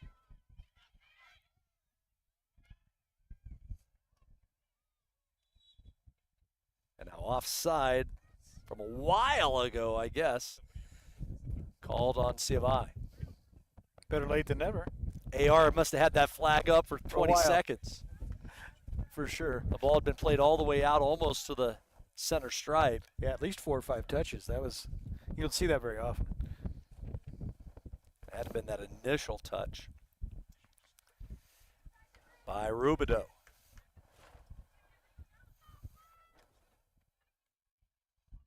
Tech will play short to Caitlin Price. Able to beat her player. Try a through ball. Who can get a run on it? And coming off the line was Brenchley. Tech had 2 players on a run. Ball played into Moultrie. Touched away by Chloe Cook. The 16-minute mark. See if I looking to take command of the CCC table. Walt with a low little dribbling shot. Collected out there by Nakamura. Had no chance looked like to she go in. expected somebody to go in. Yeah, it looked like she was trying to play a ball for a runner. Yeah. It's always trying to figure out, okay, is the intent, are they trying to kick it to goal, or is the intent trying to have someone else put it in the goal? There was a game earlier this year. It was Carroll against Walla Walla. Carroll had 71 shots. And my guess is the majority of those were probably not truly shots. Maybe. I think players' legs would be cramping up if you put up 71 shots in a game. It's a lot of work. Working it out of the back. Glazebrook trying to win a ball near the midfield.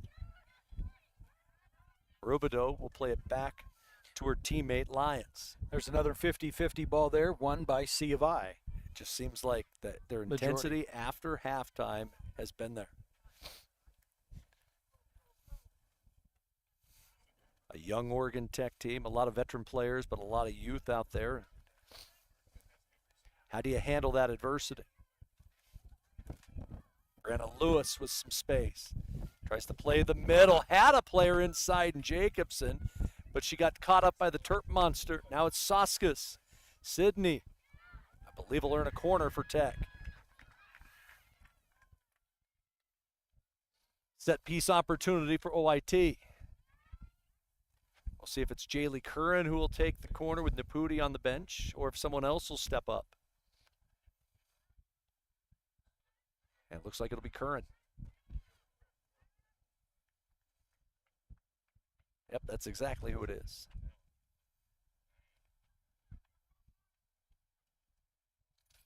Curran plays low in front. Couldn't get it past the first wall. So now Glazebrook will catch. Curran looks hurt over there in the corner. Tips it into the middle. Price, and she loses it. Ball get rolled out to the near touch line. Oh, kept alive. Hustle play that time by Moultrie. She'll play forward. Carly Moss able to stop. Tech going to make a substitution. Valencia will come on. The next opportunity. And it looks like C of I also going to put in a sub.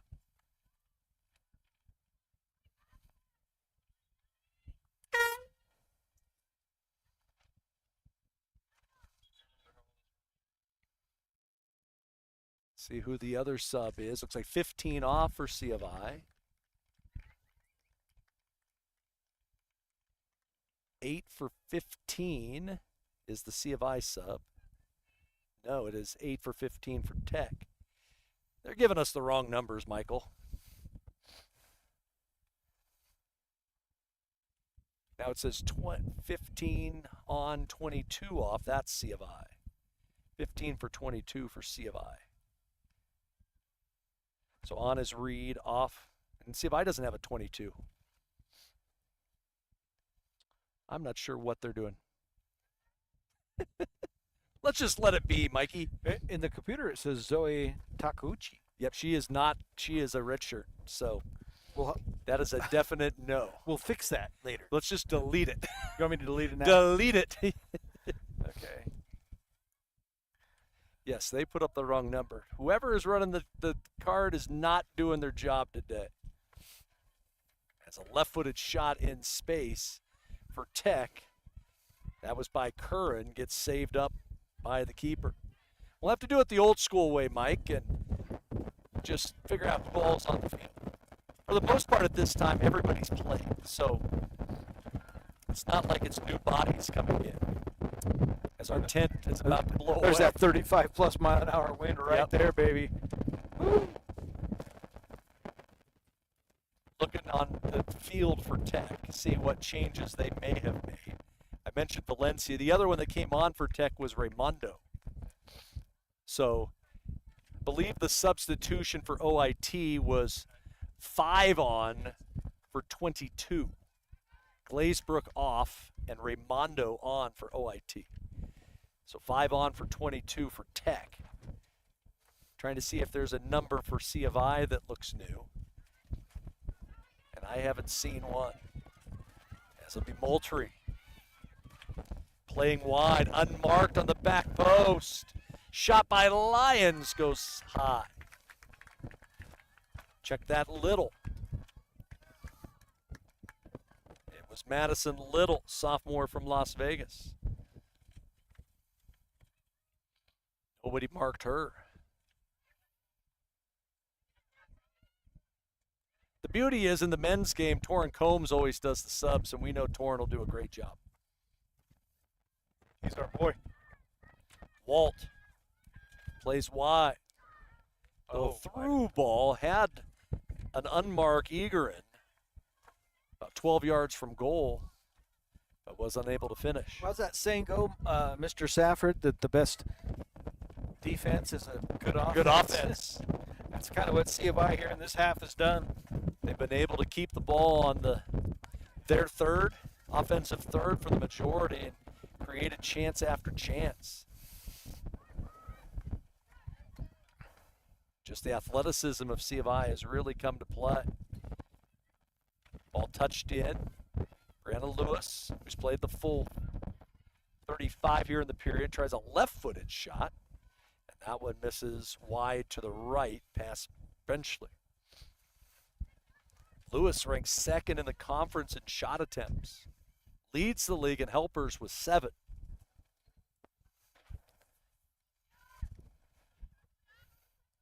Tech had a couple cracks at it in the first half, hit a crossbar.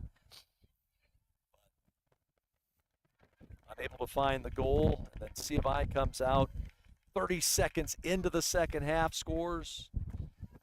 4 minutes later, scores again. 11 minutes in, scores a third, and that's where we've been, 3-0. So we're inside the final 10.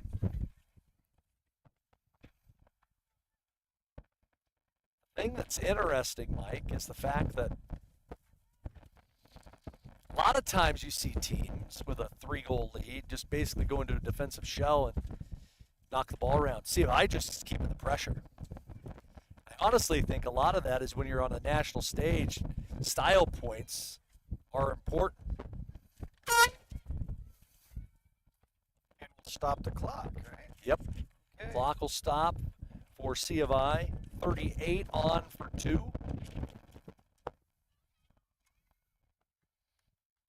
And also on for C of I. 4 for 29.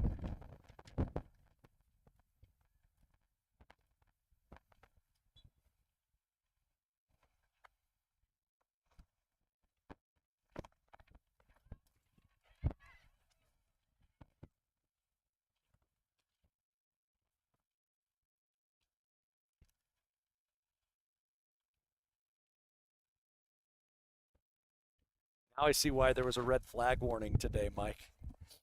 Very evident. As I come back, scrambling to get our paperwork that flew away, yes. Inside of 9 minutes to go. It'll be a throw in for Oregon Tech. Good. Men's game will follow 40 minutes after the conclusion of this one. As Tech gets it in space, Jacobson touched it back post, trying to get it to Valle. It's going to roll all the way to the far sideline, and C of I will keep it in play. Looks like the Yotes going to sub again. Start to get a few more players in. It'll be a throw in for Tech. It'll be 5 for 13, it looks like, when we have the substitution for the Yotes. As the ball be down the far side, be played into the area, then cleared out. Stepping forward is Morris. And now the Yotes will try to counter. Moultrie. Long ball, and it'll find Nakamura.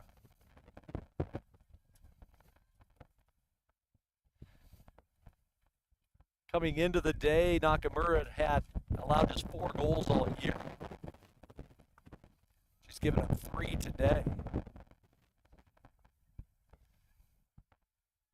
2 of which were on set pieces.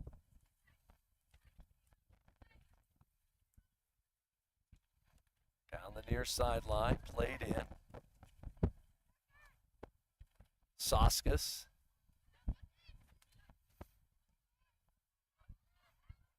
Lucky touch there, trying to find Raimondo. Shoulder to shoulder there with Harris, the junior from Timberline High in Boise. Chloe Cook the other way. And a foul called on the Yotes. Stop the run of play. Sophia Green, the junior from Vancouver, Washington, transferred from Clark College. As the ball be played on the restart. Nearly skipped through. Trying to get it to Jacobson. Little 2-player game along the near touchline. Giving chases Evans to Harris. And it'll be a foul on Tech this time. Harris goes down, as does Hashizaki. Free kick for C of I at the 6-minute mark. Look at the wind just push that ball. She set the ball up about 3 or 4 yards in closer to the middle of the field. And all of a sudden the wind just said, nope, we're not going to play it from there. Gracie Walt to play the free kick. She'll drive one, back post. Headed up into the area, tip back, and right there's Nakamura.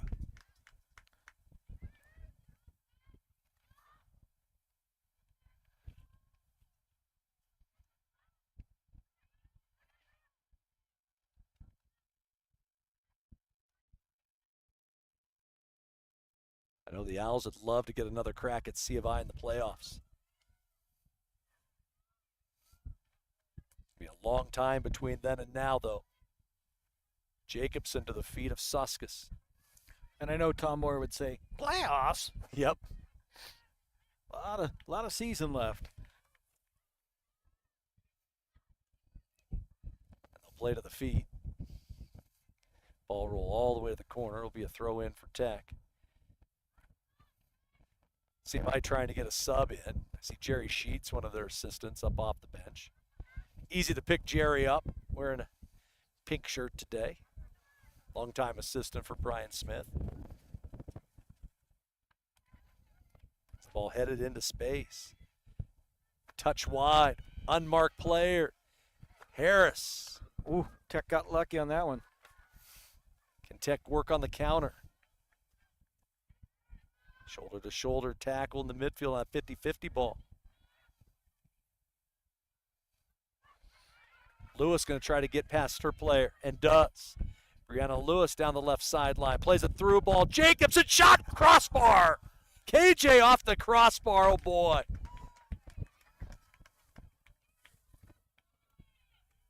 Just a sliding flick that time from Kiana Jacobson, and hammered it right off the middle of the post.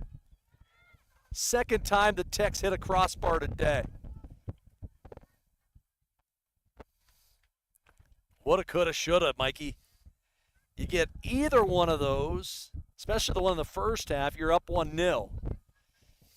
If you would have got that one and this one, all of a sudden it's a one-goal game, and it's a little different than trying to chase 3 goals.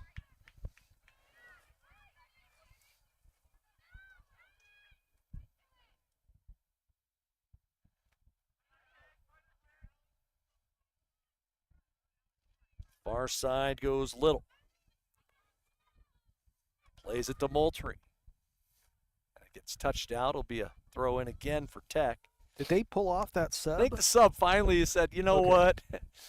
I was afraid I missed it. I've been sitting on the sideline for 7 minutes trying to get in. And they haven't given me an opportunity. Not going to get any pity minutes today. Late in the game. We'll let the kids who are on the field play the rest. She'll get in tomorrow at Southern for a couple extra. There'll be a foul on the Yokes. 2.5 to go. We're talking about KJ nearly scoring that goal. Jacobson will be joined by Tom Moore up here in the booth for the men's game today. So again, I'll be headed to Medford for a little doctor's visit. And take care of that as the ball played into the area. Jacobson trying to win a ball. And Tech's going to get a corner out of it. So Tech will get a corner at the 2-minute mark. Who's taking it? It looks like it's Miranda Valle that's going to be taking it for Tech.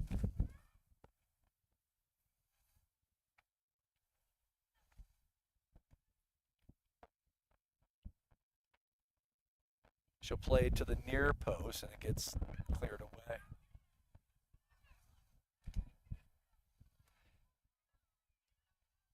All chipped to the near touch line.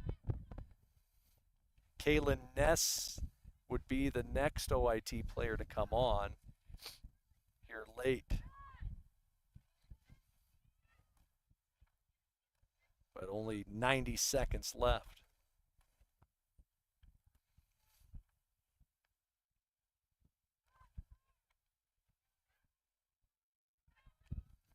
Good run by Little. Tech able to clear it.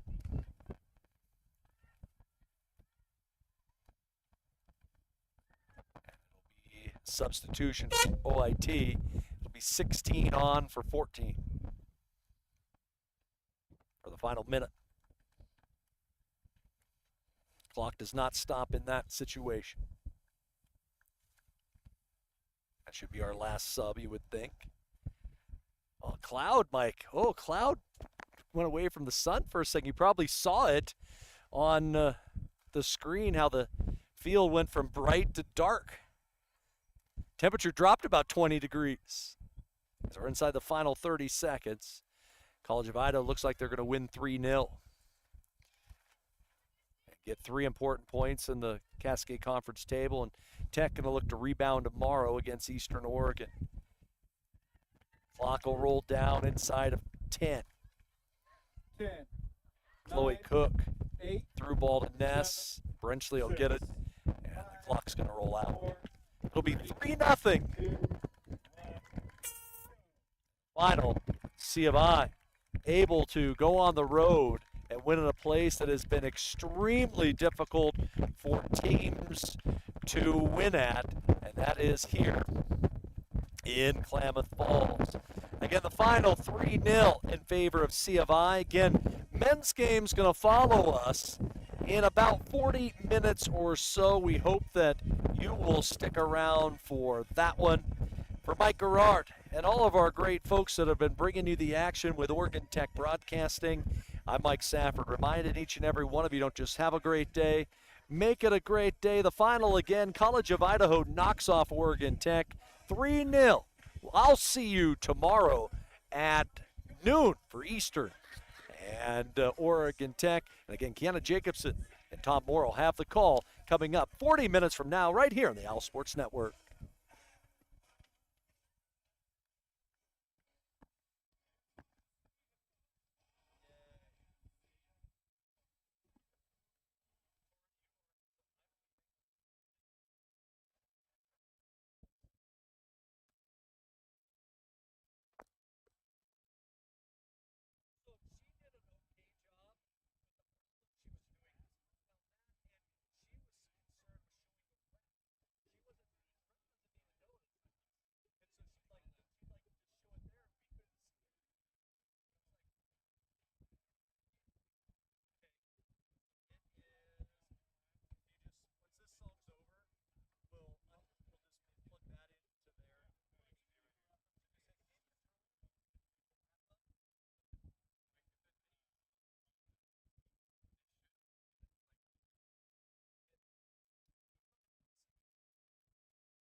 These days, you can eat about any kind of pizza in any kind of environment, and that's great. But at Abby's, our customers today want the same things our customers wanted way back in 1964. Delicious pizza, shared with family and friends in a fun, casual setting.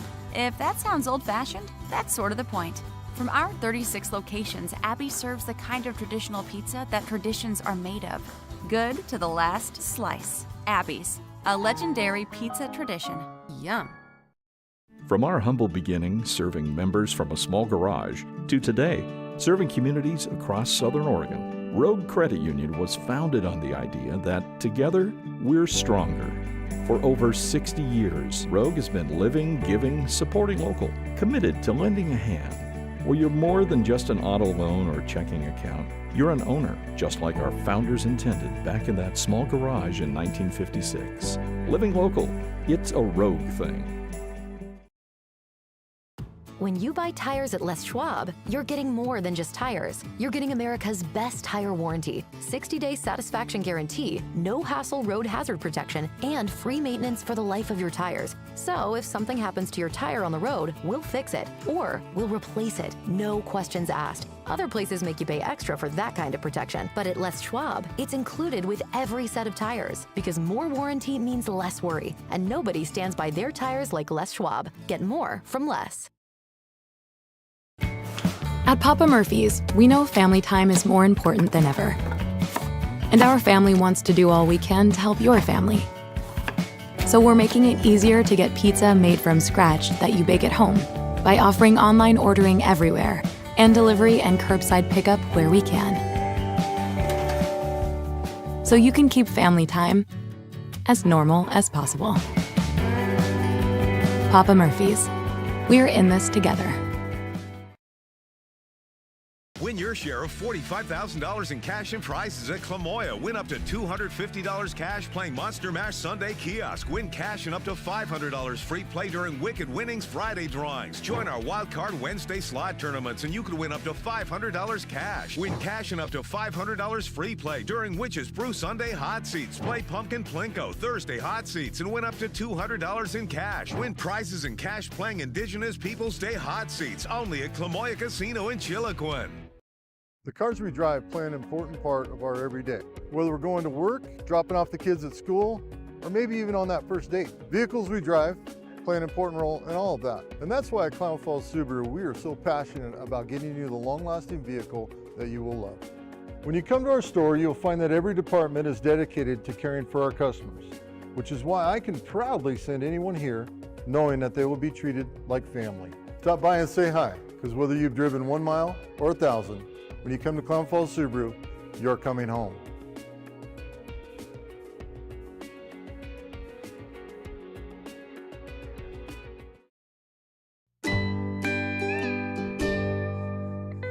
Wait, all I do is wait.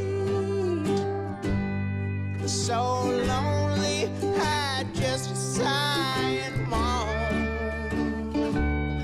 Seems like I've been waiting forever, wondering if you're coming home. There is a quiet epidemic happening. Male depression and suicide are on the rise, but men are not encouraged to talk about it. Instead, they hear phrases like, be a man up, boys don't cry. These statements imply that men cannot express emotion or become hurt. Yet 8 out of 10 suicides in the United States are male. It's okay to talk about it. If you feel the need to talk to someone about your mental health or thoughts of suicide, call or text 988. The Crisis and Suicide Lifeline is available 24/7.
Number 11, Paul Romero.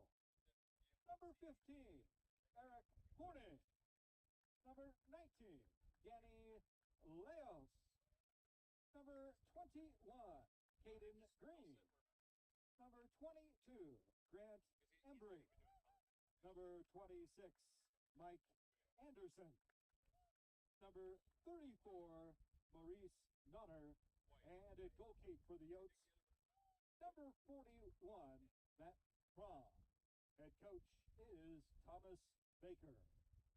And now for your Hustlin' Out. As announced by head coach Sean McManaman. At goalkeeper, number 1, Ryan Sullis. Number 4, Reese Fletcher.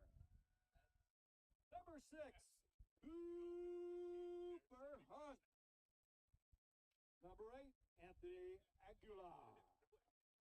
Number 9, Cash Kona. Number 10, Andrew Passan.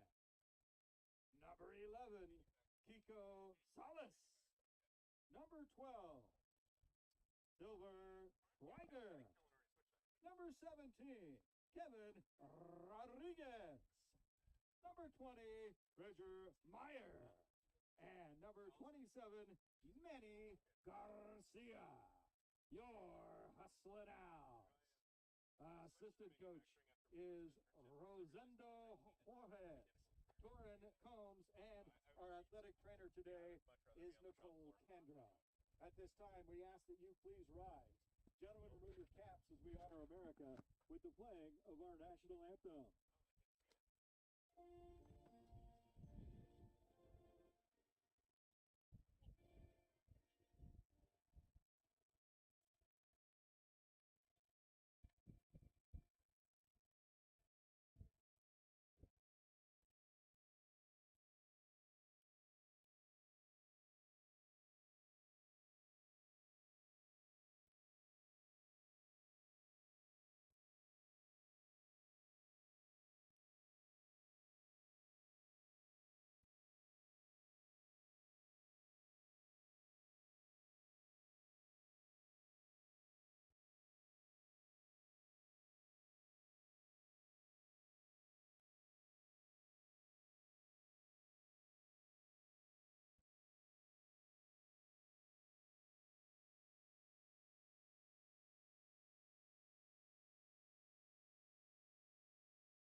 All right, welcome to the Oregon Tech Men's Soccer live stream. My name is Kiana Jacobson, but you can call me KJ. I'll be announcing today. Thanks for having me.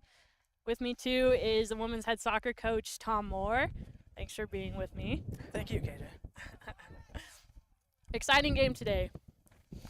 Yeah, I'm looking forward to this matchup. I think it's going to be pretty fast-paced from the start. Both teams coming in and have something to prove to start the game. So I'll be interested to see what kind of energy comes, how quickly we can get something up on the scoreboard.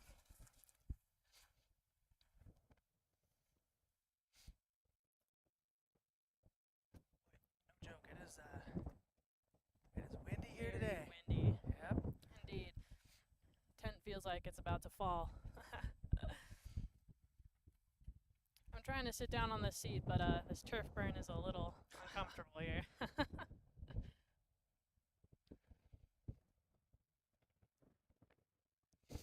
Alright, just waiting for these teams to get themselves separated and start the game here.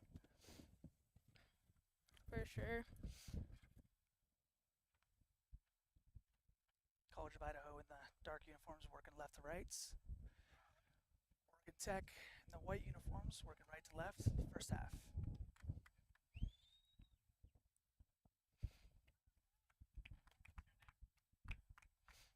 Looks like C of I is going to have the ball for kickoff. First half.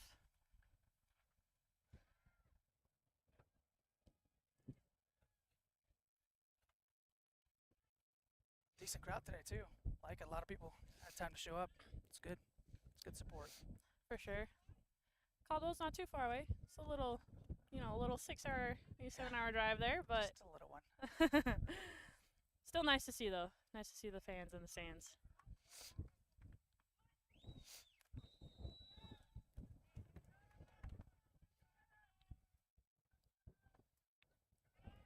See if I dropping it back and sending it forward all the way to Ryan Solis.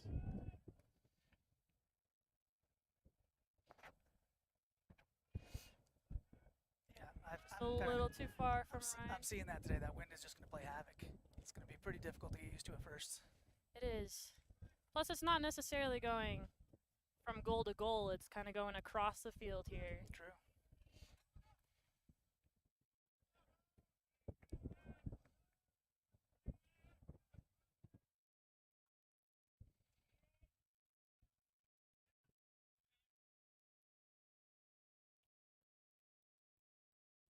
See if I throw in.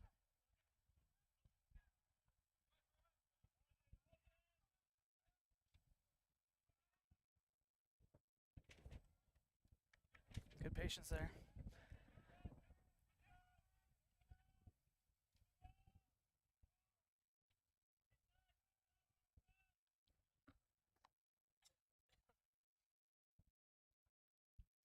Is he around this box?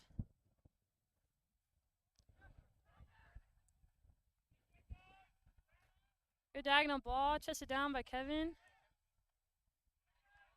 Almost there.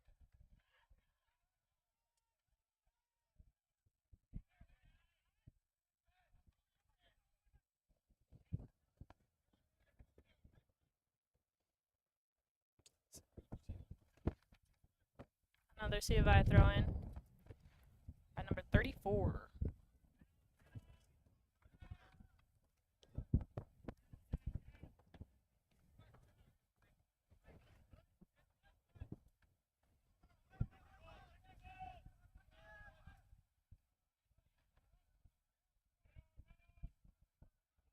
Kind of what we expected at the beginning of the game, just them trying to get their feet under them. See who's going to be able to settle the game down first. A lot of 50-50 balls in the air. But probably going to pull some physicality out too, so. For sure, see which team brings out the energy. See if I switching around the back. Goalie to center back there. Choosing to go long diagonal. Good win chance for a counter here. Good chance. See if I goalkeeper out above the 18. Clears it big all the way back to Bridger. Yeah, he got caught a little bit. He was out. He wasn't sure if he should go back in or come out, so made the right decision. For sure.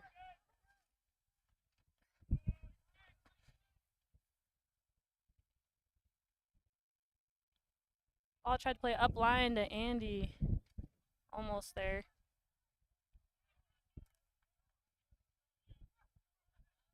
See if I trying to play through ball, but it's just going to go straight to Ryan Solis again.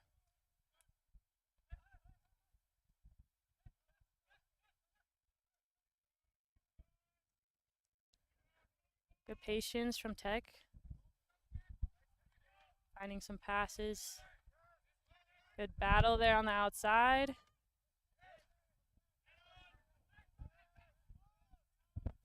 Yeah, this will be good. I think College of Idaho is very organized. It'll be tough to break down. So it looks like they're not really pressing too high, so they're going to give Tech a couple chances to take a look and see if they can break them down, but really patient in the back for College of Idaho. They do. They seem really calm right now, just letting Tech pass it around the back here.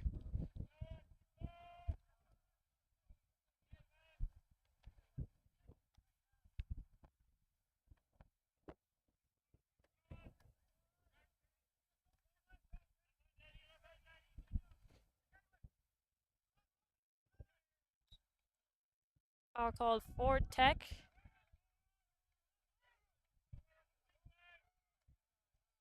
Gonna go quick. That's good.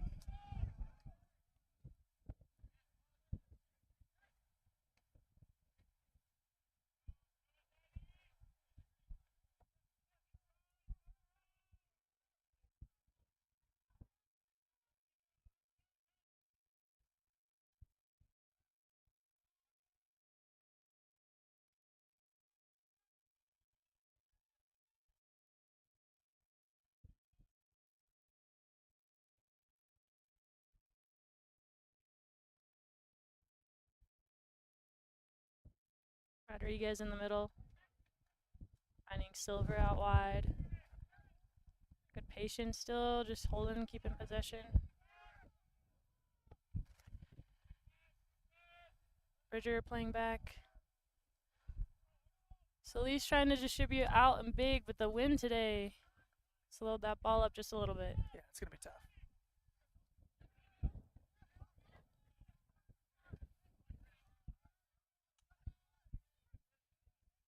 It's going to go out of bounds for another C of I throw in.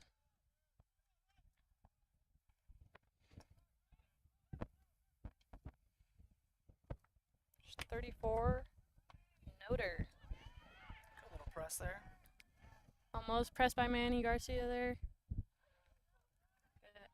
See a little bit of difference in the teams there. You know, you watch College of Idaho allow Tech to have that freedom to play the ball and probably sit in a little bit, win that entry pass encounter, and you see as Tech gets out there, willing to go after, press the goalkeeper, and work together there.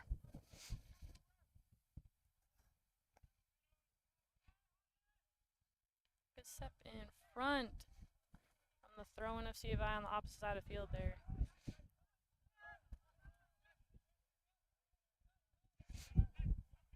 C of I switching the field, still in their half. Oh. Low clearance from C of I goalkeeper straight to Kiko Solis, finds Manny. Almost, Manny tried to play through there. Good ideas though.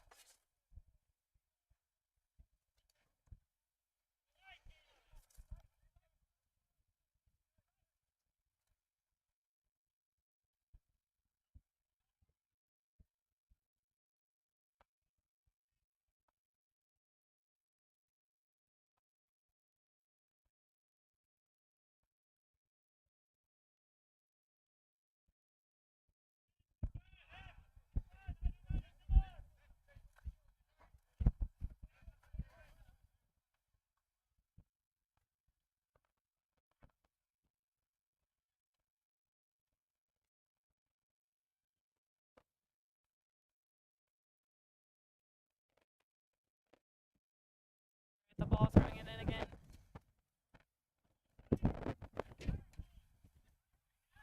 Ball's just creeping up on that sideline here. And throwing after another. C of I keeping it in there down at the end line. And it looks like a foul called.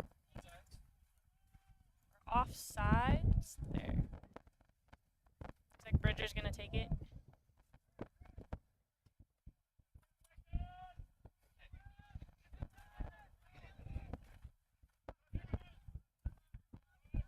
Good ton going on right now. Looks like they're both kind of settling down for what hopes to be a little bit exciting middle of the half here.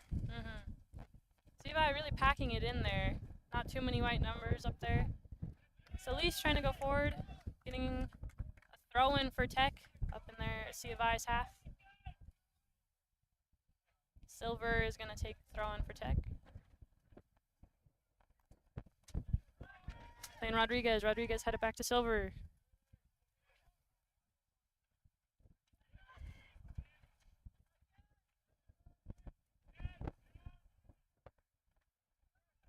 Anthony going up for that header.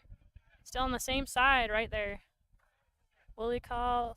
Ref says play on.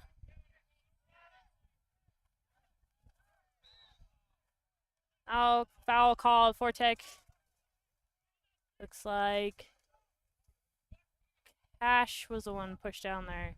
Rodriguez is lining up to take this free kick here. That's good touches in that tight space to kind of draw that foul. This is probably what, about 40, 35 yards out here on the left side of the field? Yeah, little wing going against you. Might be able to get something in that pocket of space between the goalkeeper and the back line. For sure. They got all the tall players up there. Yeah. Maybe get a little head on it.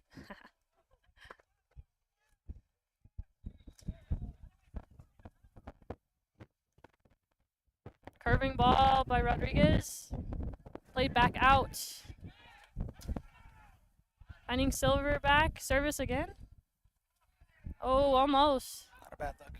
Not a bad look. I bet you that one wind pushed it there a little bit too. Yeah, it's a good ball.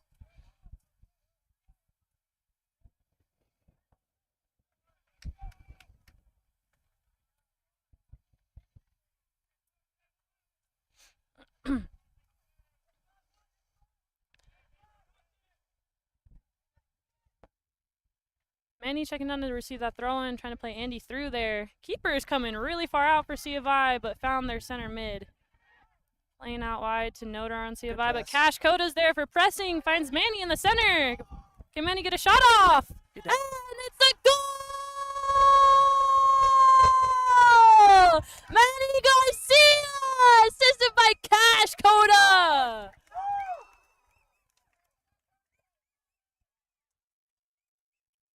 Great press by Cash to win that ball. C of I keeper just coming out early there,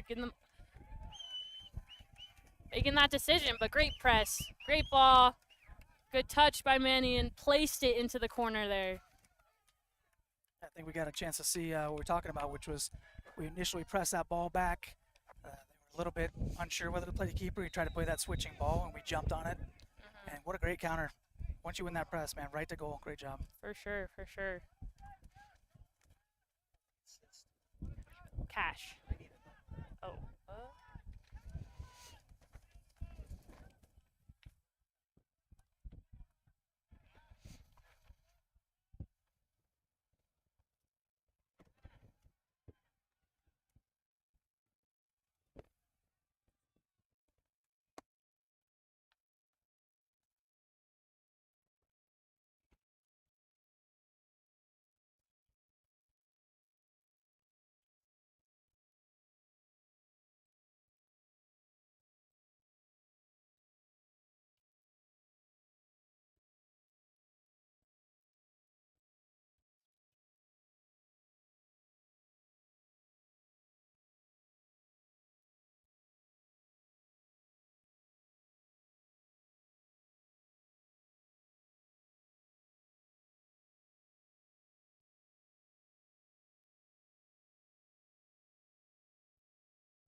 Kiko Solis taking that ball back in the back.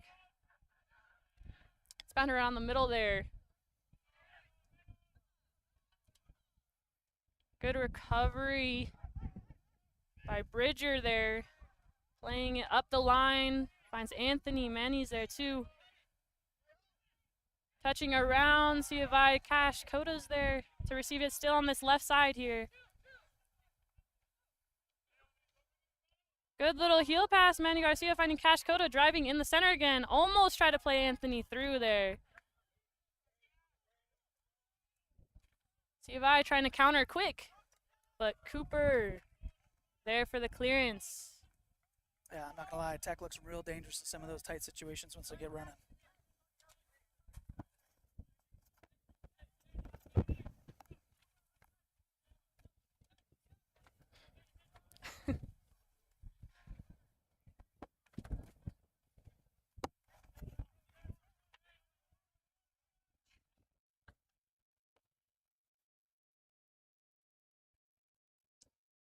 CVI possession in Tech's half.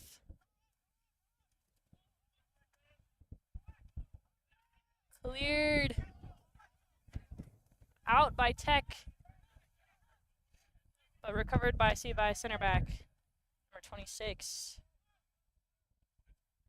Looks like Jake Anderson there.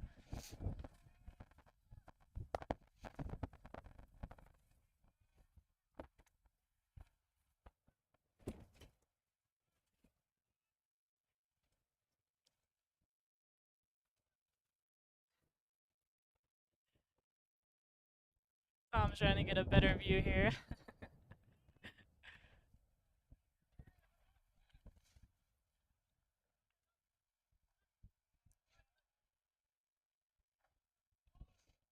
A good little flick by C of I forward there, but just a little too much. Goes to Ryan Solis again. Yeah, it's not a bad idea.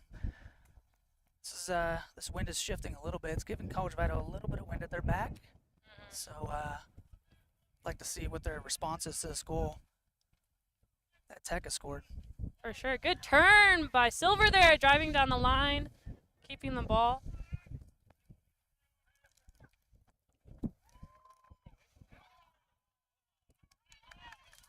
C of I, number 50 there, winning it, playing down center. It's a great ball.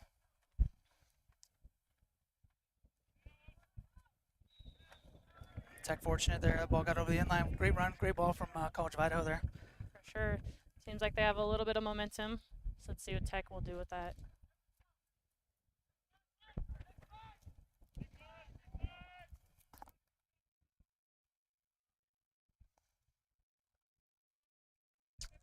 Good switch there. Right outside, mid, going back to Bridger. Bridger finding Manny up top. Just a little bit of bouncing touch there.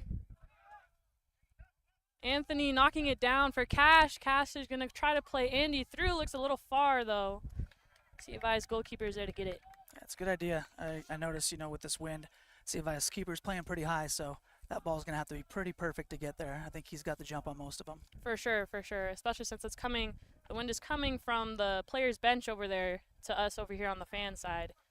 So any ball that way is definitely going to slow up.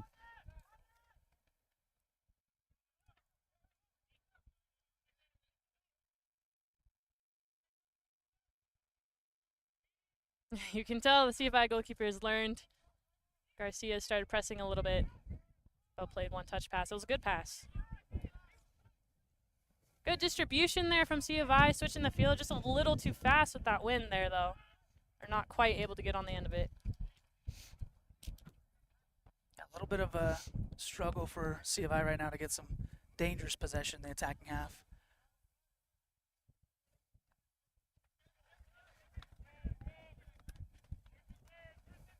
Myers distributing it up.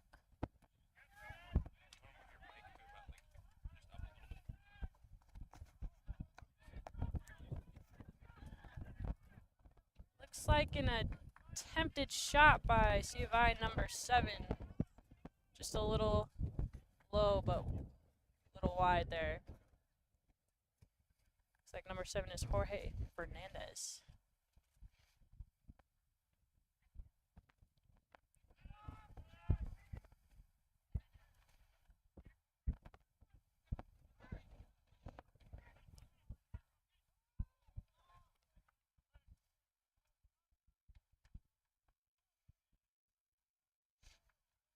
I think Manny Garcia has been doing a good job of checking down. He's playing the true 9 right now, finding passes from their center backs and outside backs, and then working with their outside mids or center mids, making good combinations.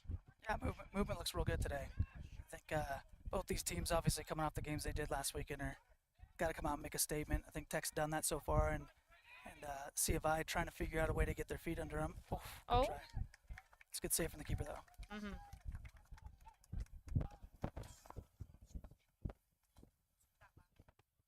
Oh, that was a cross, yes.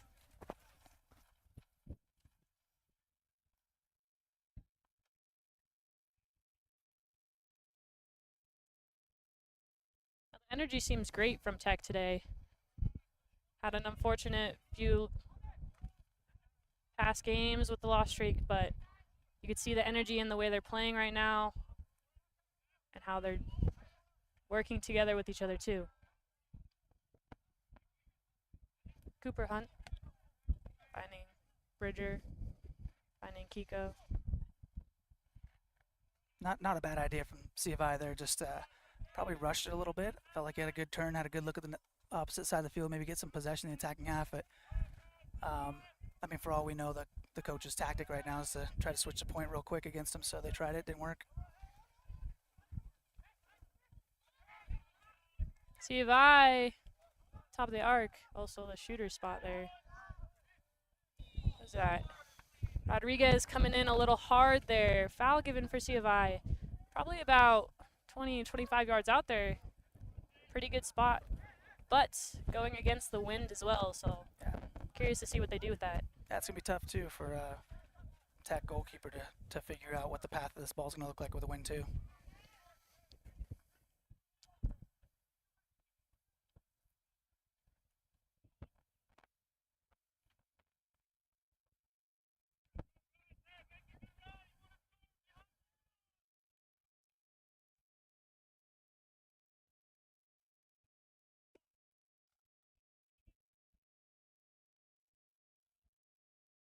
Tech's putting a two-man wall up. Looks like Anthony and Cash in the wall. Man-to-man. Elsewhere, they're going to go in the air. Cleared away by Reese. Oh, big. Not really sure if that guy was trying to shoot it across it there. It's probably about 40, 45 yards out. That was C of I's outside left back there. Looks like Ben.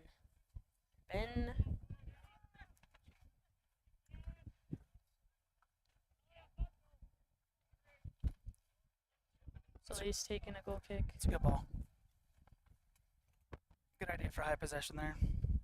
For sure, skipping the lines to break some pressure. Finding Rodriguez in the middle there. Good control there. It's like Andy's back distributing up forward to. Oof. Good pressure again. Cash Koto's on the ball for a second goal! What a play! Good pressure again from Tech. Tom, did you see where that came from? I just saw Cash on the end there. I think C of I just had a little trouble what their decision was to clear the ball. Looked like center back headed at the center back, and as they tried to clear it, caught Cash's foot. He almost played himself in for that. It's a great finish, too, I'm not going to lie. Keeper had a lot of area covered up. Great finish. Great start for Tech here. It's only been about 20 minutes, maybe 21 minutes here in the game. 2 goals, both from just choosing to keep the energy high and pressing when it's there. C of I going back off the kickoff, finding middle, almost losing it again there, but still put in possession.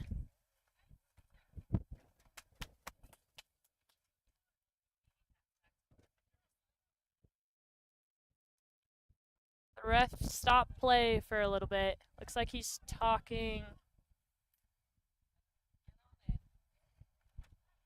to Anthony over there. Oh, obviously the refs don't have mics, so not sure what he's talking about, but it's going to be C of I's ball here. Looks like a set kick.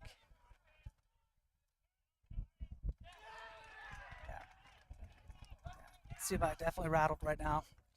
For sure. They're going to definitely have to bring some calmness back into their game. Their organization on defense, too, wasn't bad at the beginning of the game.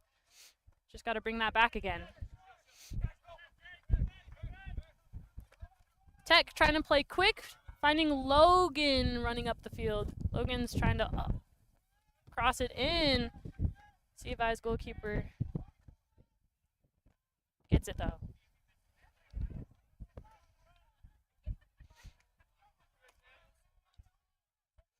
little bit of bouncing balls here, both teams. Silver trying to step up when that ball. Cash tries to get there, but it's out for C of I. Throw in. Number 15, Eric, is going to take that throw in there. Yeah, I'm just looking at the field. This is fine from C of I back here, but midfield just looks like it's having a really difficult time figuring out whether they want to step up and support the forward line or sit on top of the back line and help in possession. For sure. Looks like a big switch by C of I, finding out, but double marked by Cash and Silver there. Bridger coming in for the clearance.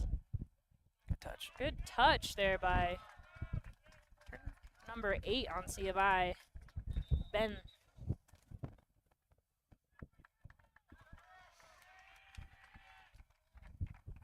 I'll get some changes. It's always good about this time of the half. For sure. Looks like Wolf has come in the center for Anthony going out there.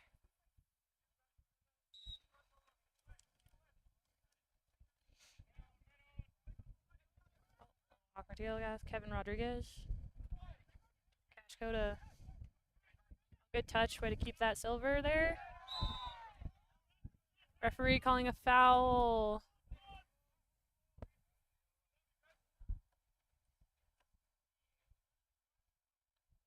Good, great sportsmanship. It's always nice to see that. It is for sure, especially when you got these competitive matches going.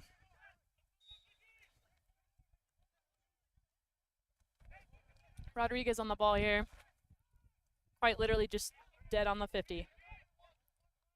Looks like they're lining it up for a service, though. Straight down the center. Easy catch for a C of I goalkeeper.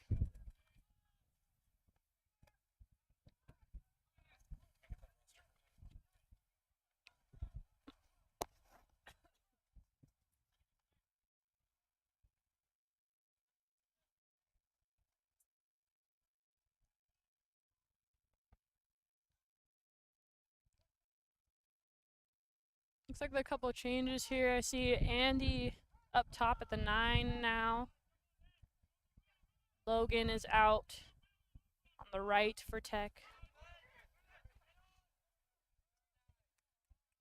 Cash Coda winning the ball there. I think you see C of I starting to push a little bit forward now. Gonna have to figure out something to get some numbers up and get those goals back. You definitely probably want to get one back before half, just so you can keep some momentum moving in the second half. For C of I or Tech here? C of I. For sure.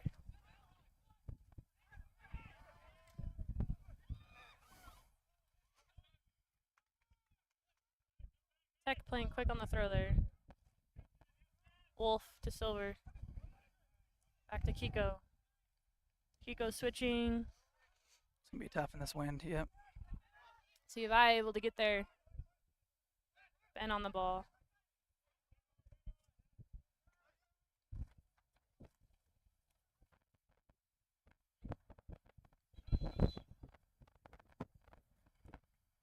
This is a great start for Tech, considering last season the final score between these two teams when they met, I believe, was 3-2. See if I is going first there. So it's a pretty exciting game. Very exciting. See if I'm making a lot of changes here.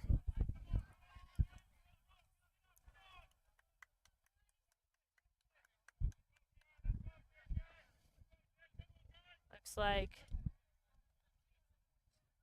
Jet is coming off and Jake Anderson is coming on there. A couple more subs for C of I too.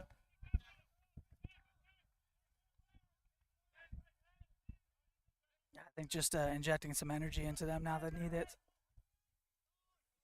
And you can tell right off the bat those new players are stepping in and getting some pressure on the ball and causing Tech a little bit of issues here.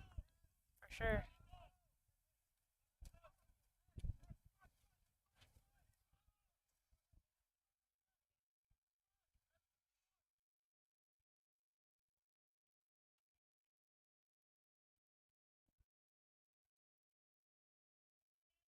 So we're trying to clear, not quite strong enough there. C of I on it, but Wolf able to recover. It's good defending. Kiko clearing it big up the left side of that field.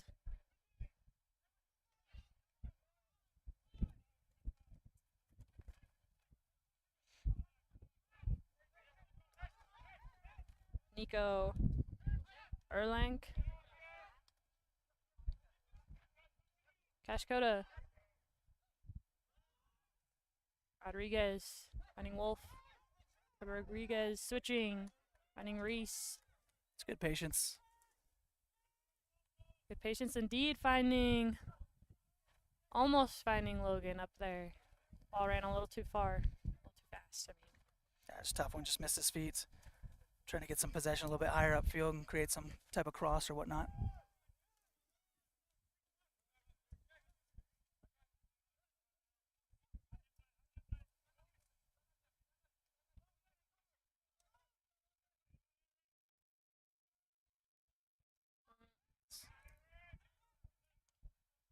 See if I switching the field. Oh. Looks like it's going to be a corner for C of I. Yeah, much more purposeful in their possession now. You can tell they're kind of waking up. Coach probably had some coaching before putting them in as well. For sure. I think obviously you want that energy, but that energy's got to be directed right now. They've been putting quite a bit to get the ball forward. Looks like they've kind of figured out the back, how they want to swing the ball and get those touches forward too. So that's helping them quite a bit.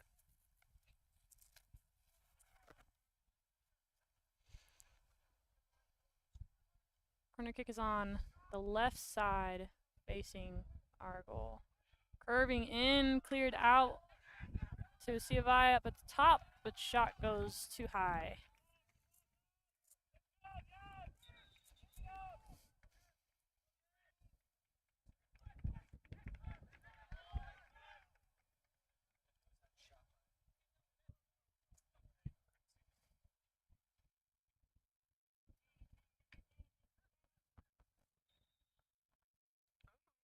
Tent's moving around. Ryan Solis taking goal kick. Good touch by Cash off that goal kick. Finding Wolf. Wolf switching. Can Kevin get a touch? Got a touch, but a little too fast paced there. See if I throw in. Good switch of play though. They haven't done it that much. I think they probably had a pretty good glimpse that it's on if they continue.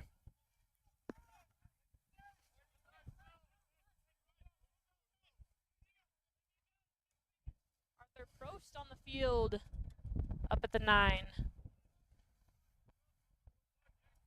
for Logan coming off there.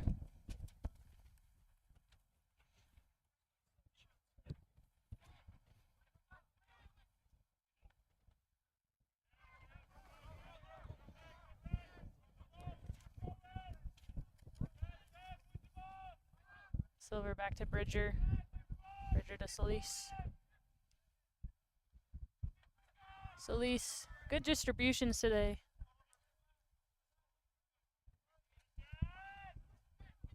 Oof. That's a tough tackle. A little bit unfortunate tackle there by Kiko Solis. Gonna be a free kick for C of I, probably about 40 yards out there near the center of the field. Looks like they're going to put everything they can up right now. And we only got one center back holding back. Everyone else looks like they're going up. Yeah. This gives them an opportunity to put a ball in a dangerous area. They haven't had a ton right now, so set pieces are important in these games. For sure, they could absolutely make a difference. Good ball in by C of I there. Header just goes up, though. Not quite on frame, but great ball by, it's like Ben again from C of I.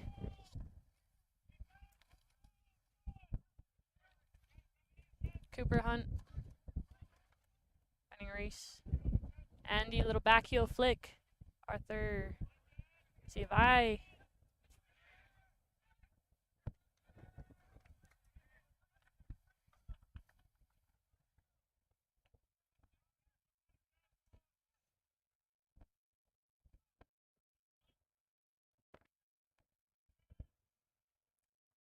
Now, correct me if I'm wrong, Tom, but this is Reese's first game.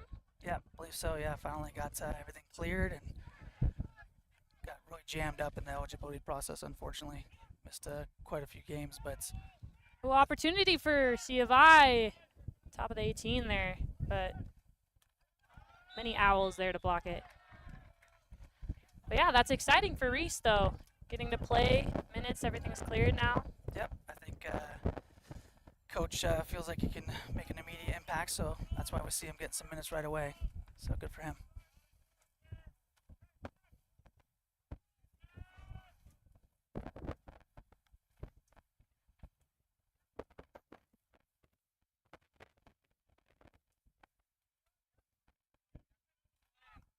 Ball's going up, but that wind is pushing it over to that left side.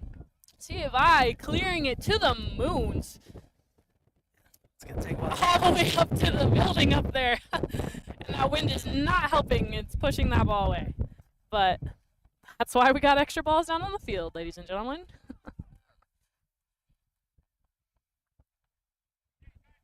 Even the corner flag got hit down there. All taken out.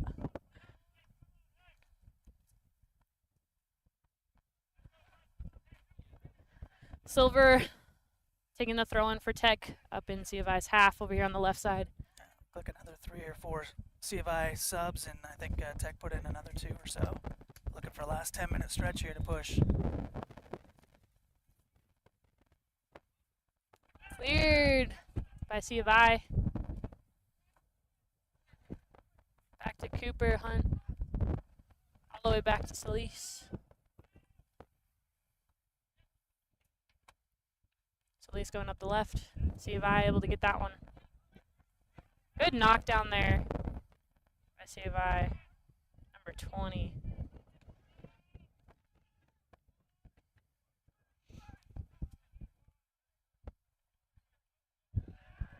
It's good defending. That's not bad. That's it's better from C of I.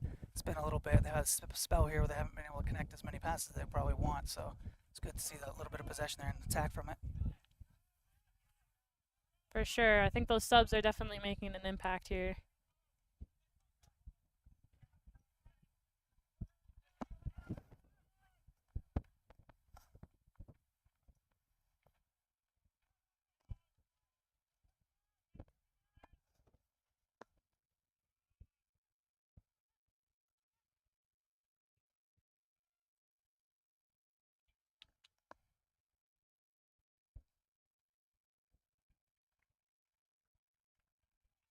Something harmless, though, almost turned into something really pretty dangerous. So that's why you put the balls in Clock those. stopped there. Yeah, put the balls on top of the box like that. Give yourselves a chance to win a knockdown or a touch. Looks like we have an injury. I was looking over here at the substitutes. Would you recap for me? Yeah, just stop the clock. It looked like somebody was laying down for Tech on the far side. Looks like they just limped off the field. I couldn't tell who it was though.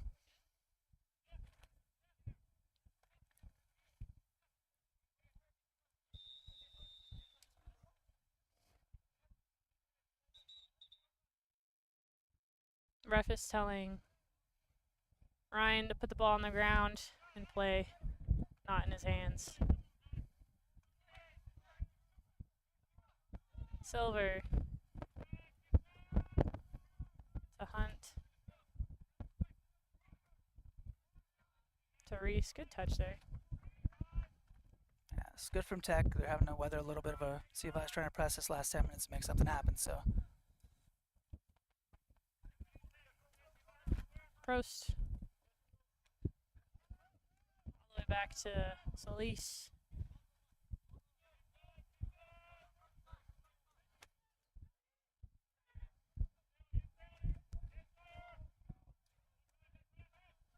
Good patience and possession from Tech here. Wolf on the ball.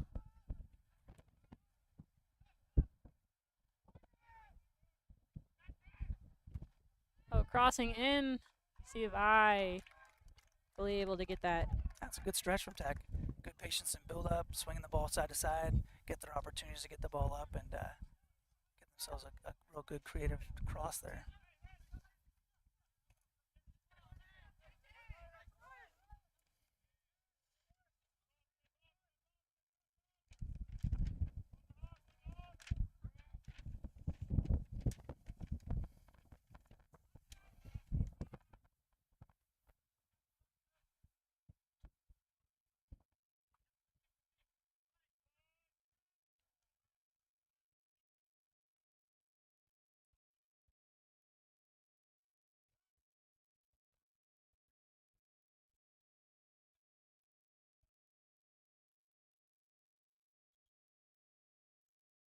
It's like been there, tackled See if I got that foul there. Good turn by See if I, number 9 in the middle, distributing out.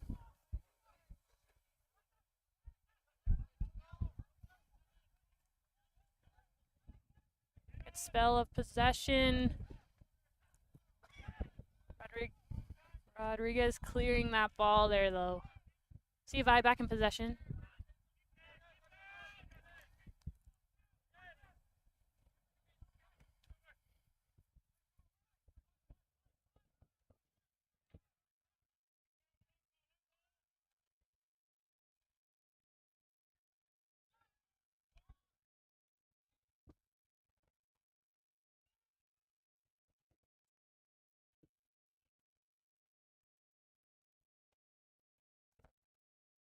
It's tough. See if I really struggling here to get some passes put together, and this is the rough and frustrating time when you're chasing the game and you gotta figure out a way that you can win a ball from a team that's able to possess the entire field.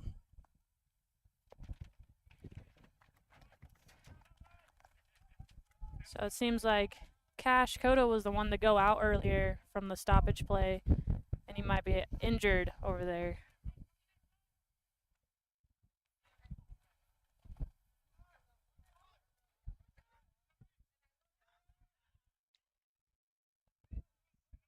See if I with possession. Good patience to get numbers up. Tech falling behind the ball. 5 minutes left in the half. I think CFI's got to push a little bit forward if they want to have something happen here.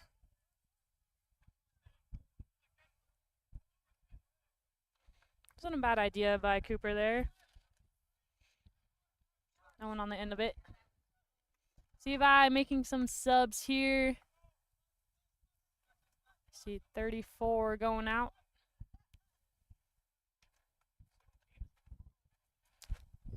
For 17 coming in. 17 Baylor Eller.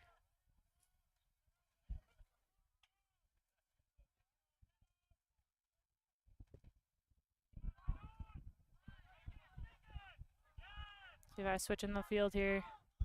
Eller's first touches.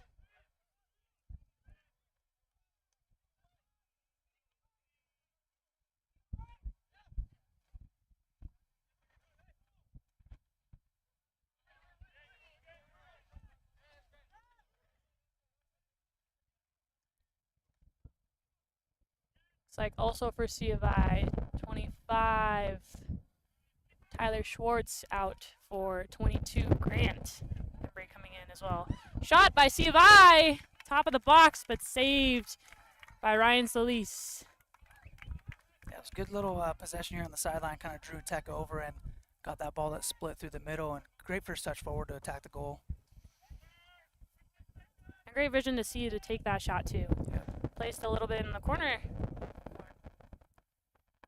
Dangerous there.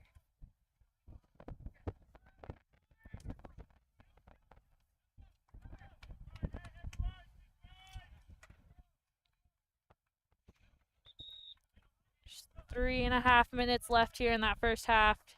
Tech making another sub. Looks like Arthur Prost is coming off.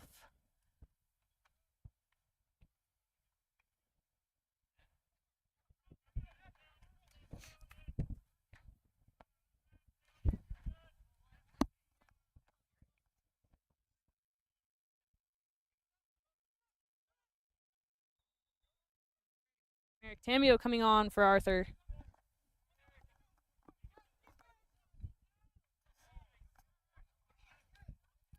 Tamio on the ball. First touches here. Shot by Ben there. Good immediate impact from Eric, though. For sure. I feel like he brings great energy of just putting effort in wherever you can there.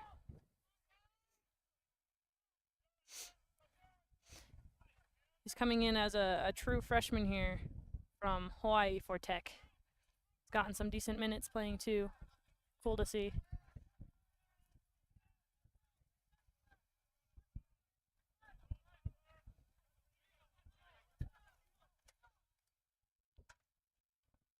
Levi trying to switch the field there.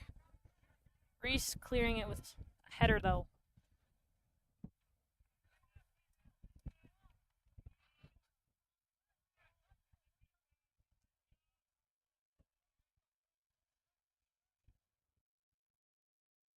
This end of this first half here, you're seeing CVI get more possession.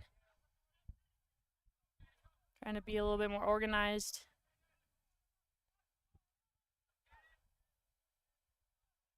Yeah, I think it comes with it. You know, Tech having a 2-0 lead.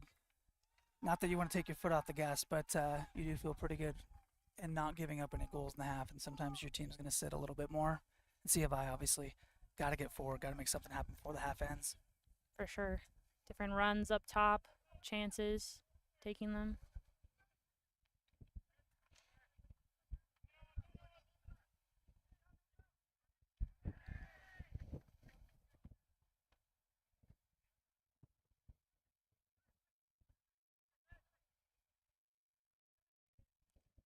CFI throwing. Switching the field, center back to center back. Just a minute left here.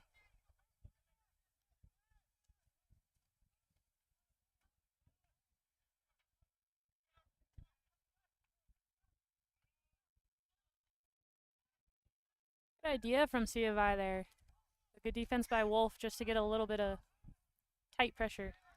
I think Tech's doing a pretty good job defending the middle of the field right now. You've seen C of I have comfort and possession on the wides, on the sidelines, but not much in the middle. And the one or two times they did get the ball in the middle dangerous, they had some chances, but it's been really tough for them. For sure. Good on Tech. Ball running down the right side. Bridger shielding. 10 seconds. 9, 8, 7, 6, 5. Corner kick by C of I. Last chance. 1, 0.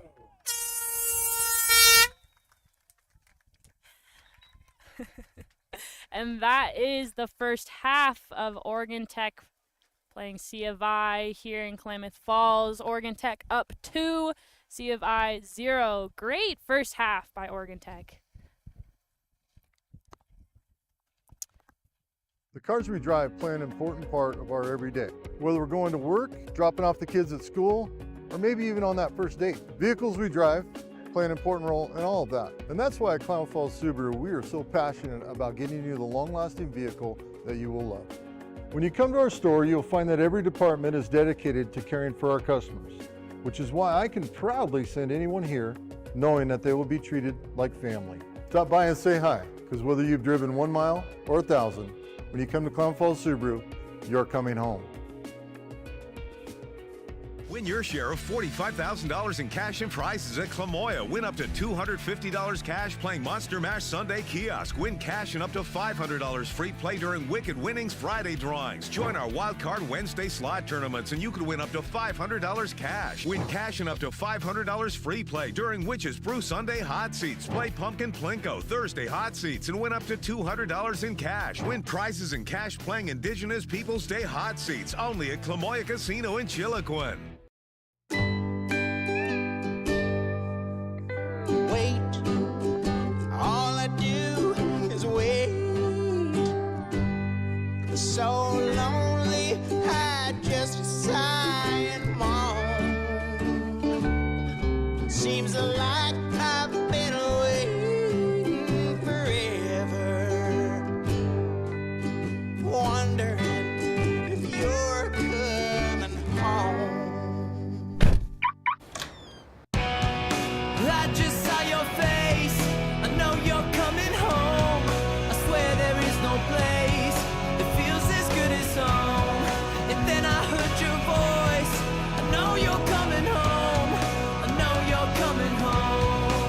This is where unconditional love and immeasurable happiness reside. This is home. Coldwell Banker, where home begins. At Papa Murphy's, we know family time is more important than ever. And our family wants to do all we can to help your family.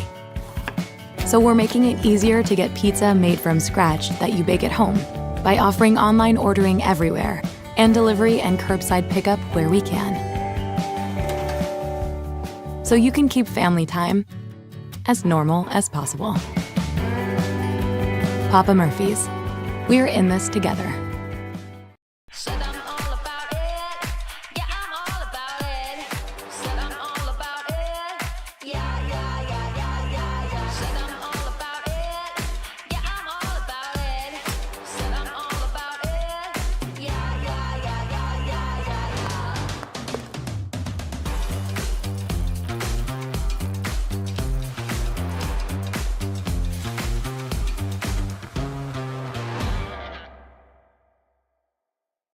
These days, you can eat about any kind of pizza in any kind of environment, and that's great. But at Abby's, our customers today want the same things our customers wanted way back in 1964.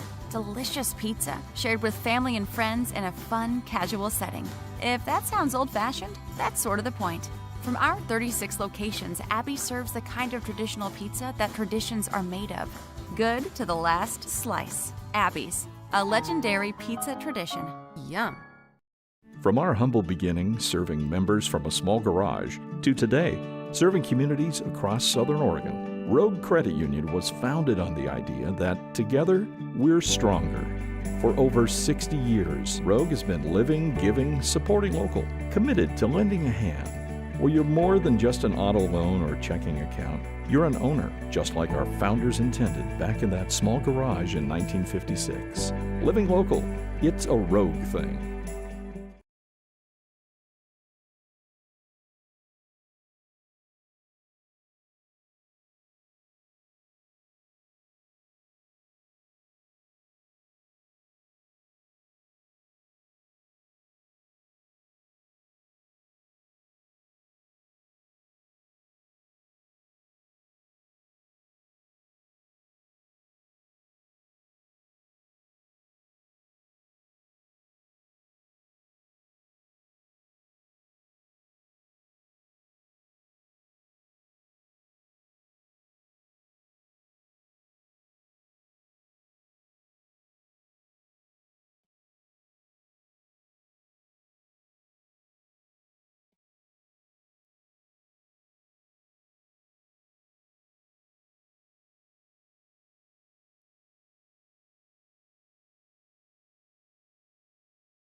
All right.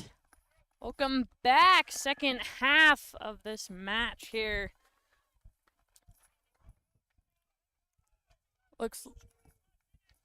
We have our starting 11 Oregon Tech here. Ryan Solis staying in goal. Reese Cooper still out there. Looks like Merrick Tambio staying in. Anthony is back in. Andrews in. Kiko Solis, Silver, Kevin Rodriguez, Bridger, Manny Garcia back up top in the 9 there.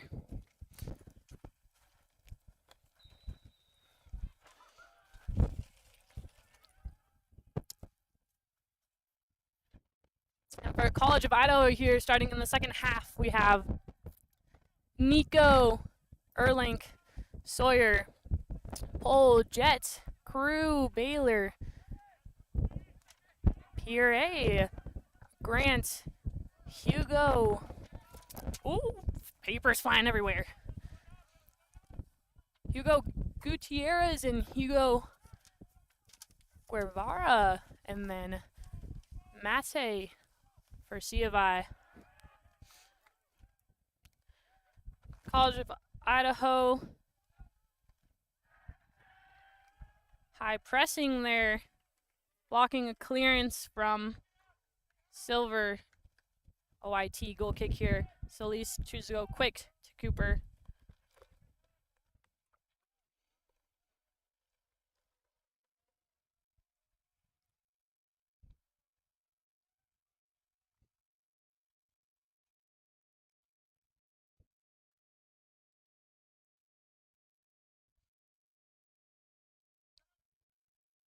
Headed by Kiko to Manny up front. Manny sprinting, taking on 2 C of I defenders. Cleared out there by C of I for an Oregon Tech throw-in.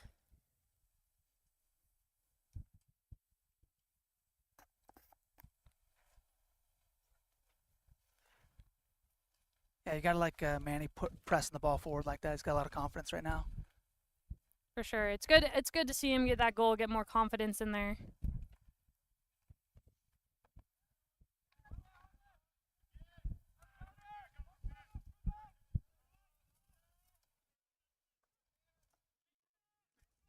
See if I'm able to find those smaller passes here, play a little quicker in possession.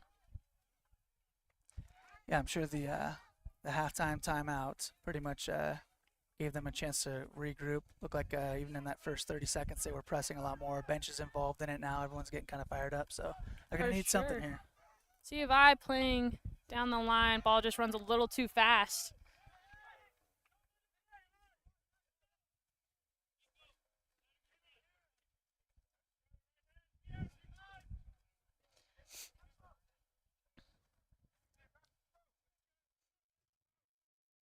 Reese looks like he's taking his time with his throw-in.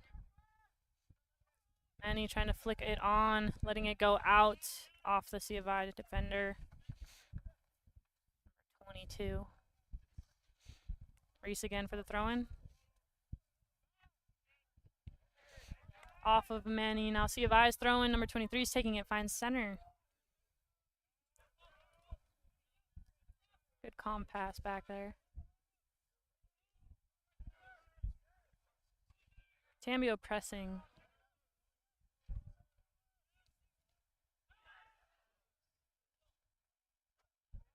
Energy clearance header by Kiko. Manny trying to play forward there. Cleared out by Sivai.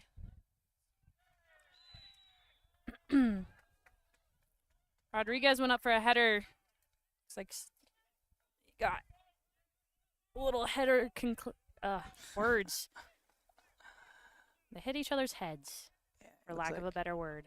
He's checking to see if he's bleeding. Looks like he's not, so that's good. I mean, they always got to do that, right? You know? Oh, yeah. It's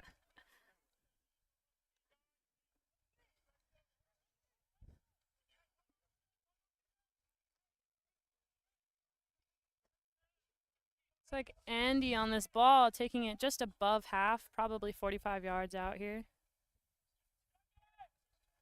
Little backspin ball, dropping into the box.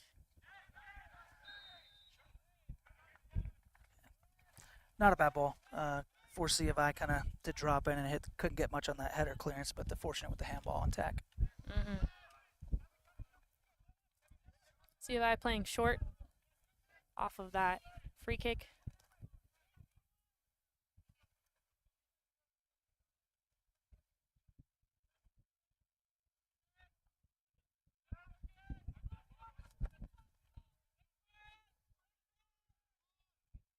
Good defense.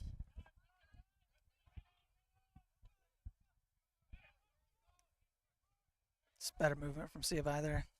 For sure. Good halftime talk, I take it.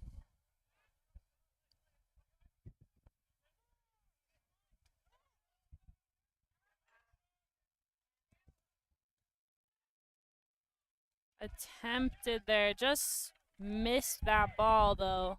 C of I trying to take that shot. Good tight combination, gave himself a chance to get a volley, just swung and missed. It's unfortunate. Yeah, you get to contact on that. That's a decent chance at goal there.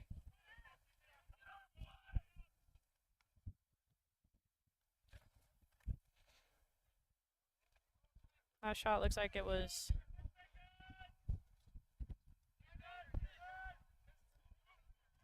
puree. Ball up by Cooper to Manny running down the sideline.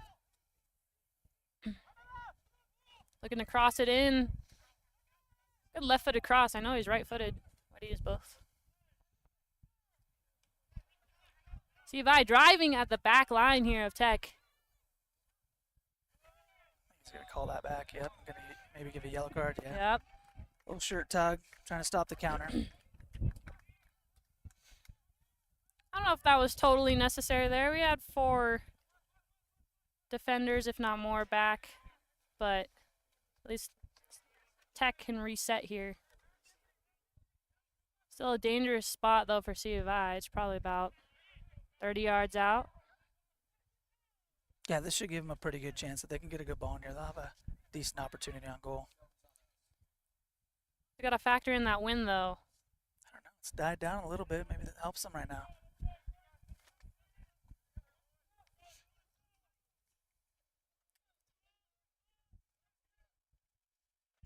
It's like Hugo, one of the players for C of I, over by the ball.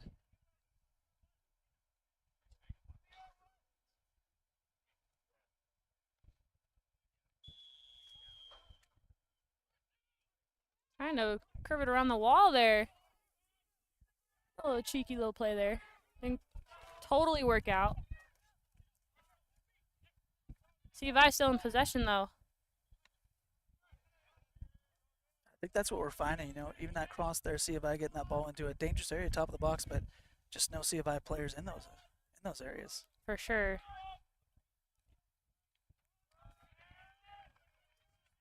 C of I trying to cross that in there, Bridger. Earn themselves a corner, give themselves another chance here.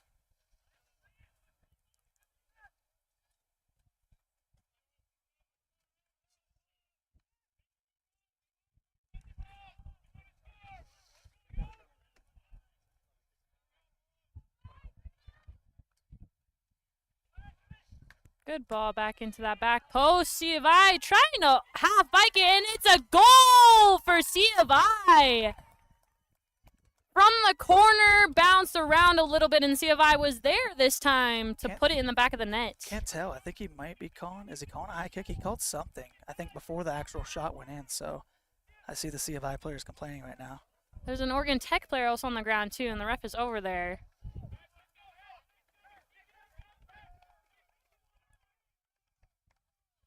Can't quite tell. Looks like he's going to call a foul there, yeah. Okay. Well, that's fortunate for Tech, though, that they got that foul called, because C of I was there that time to put it away if it wasn't a foul. No.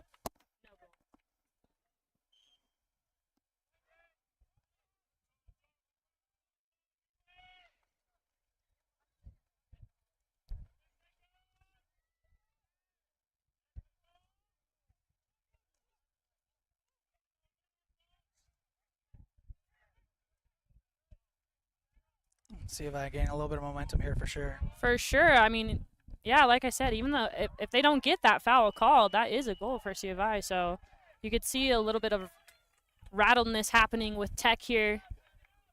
They're going to have to reorganize themselves. I think they're kind of hoping that they get a card here for the foul, kind of match the card that the Tech received a little bit ago. Wasn't the same foul, but this persistence is, I think, what they're hoping for.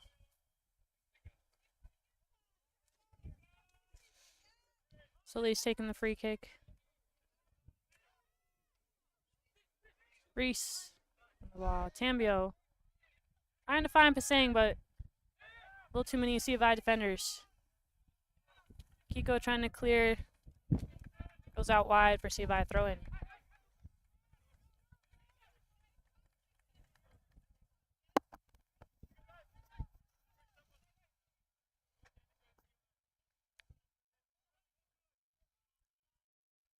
Good flick by C of I, number 50 there.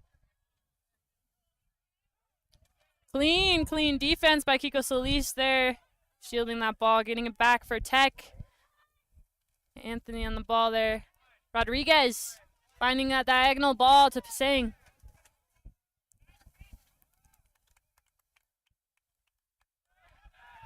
Cleared out wide for a throw-in for Tech here.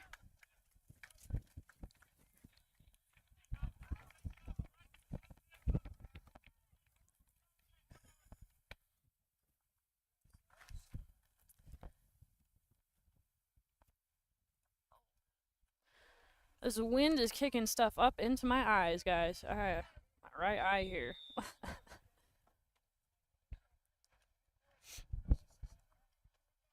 Big throw from Tech there. Looks like Cash Coda's back in for that left forward position over there in the 11 spot, if you want to talk numbers. Rodriguez.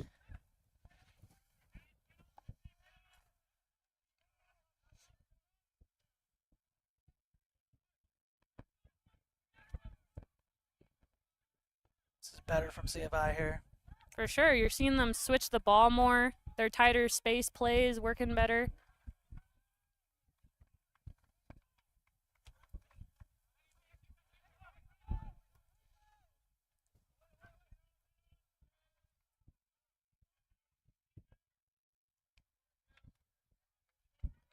Cooper shielded the ball over there for Ryan Sleece.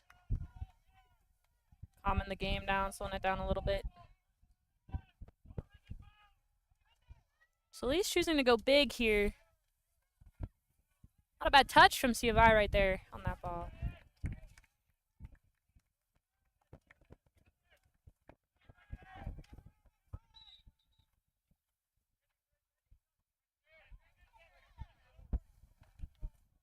I always love when that happens, when the referees tell you gotta go back for those throw-ins, because then you always see people take 5 more steps back right where they were.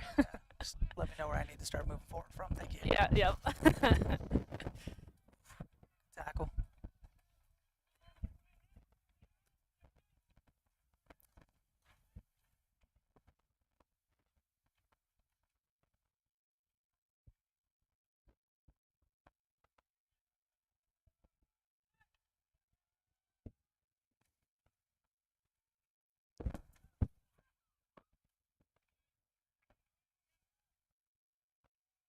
Looks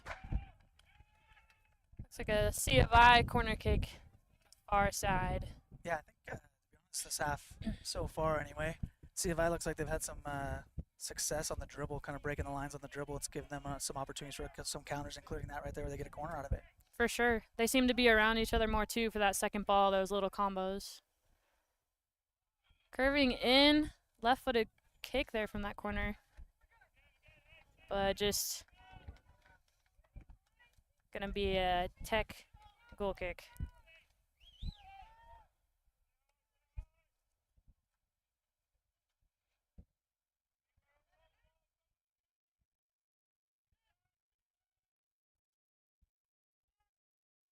Cooper Hunt Kiko on the dribble forward, breaking the line.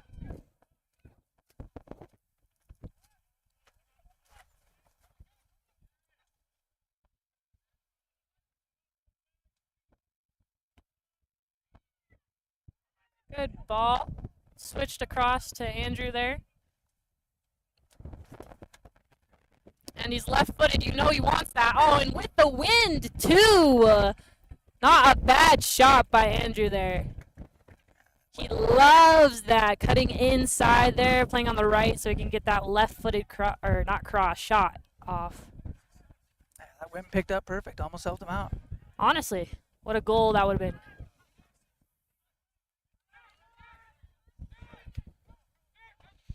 Love to see the recovery run, too.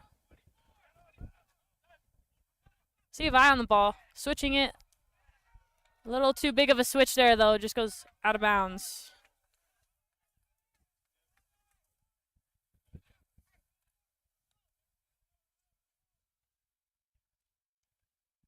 At that point, Tech's kind of almost weathered the first 15 minutes of the second half, so talk about the automatic timeout and discussion at halftime, and you feel like maybe you've almost gotten to the point where you've worn that down. So good for Tech to kind of stave off C of I in the second half.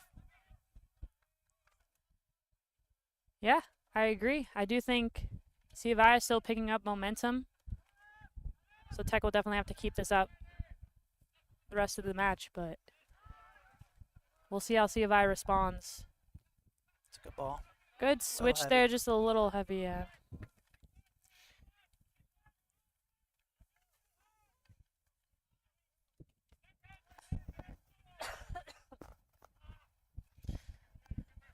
Reese throwing in. Manny Garcia keeping it in with the back heel there. Rodriguez trying to find him through, but Manny was just off. Not a bad combo. It's nice to see these little more creative plays happening for Tech. You know how it is. I think they've got a little bit of confidence, and I think we're going to see probably more of that as they continue and that confidence grows. For sure, for sure. Be exciting game to see tomorrow too. Tomorrow Tech will play Eastern Oregon University. Same time as today.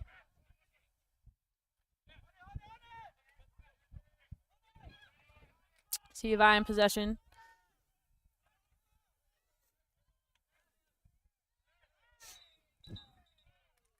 Pasang stepping in front to win that ball and a foul for Tech.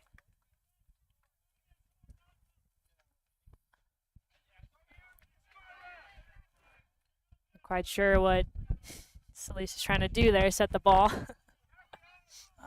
He got it where he wanted, didn't he? He did get it where he wanted it. Backspin. Good hit. Not a bad hit at all. What? Go! Give or take!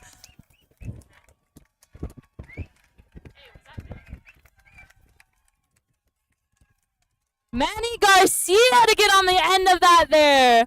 What a great hit, too. By Reese there. Ball got played up. The ball was set from Kiko Solis there. Nice backspin ball to get just past the outside back of C of I. Reese was able to get there. Good laces through to the far post. It was going to go out wide, just barely missed, but Manny Garcia was there to tap it in. Right place, right time.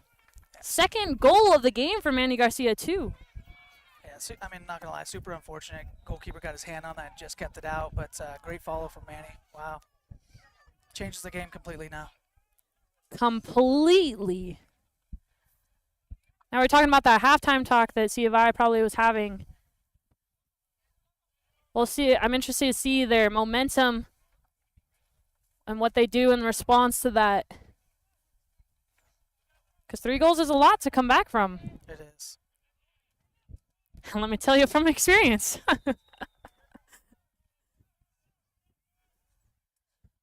Looks like C of I, player down. Picked up a free kick there, though. That is prime location for a free kick there. Maybe just over a yard from 20 yards out, but right in the center of the field, basically. Definitely hitting this on goal. He's got to. If anything, you smash it hard on goal. If there's a rebound there, I mean, that's how they scored from that corner kick, so.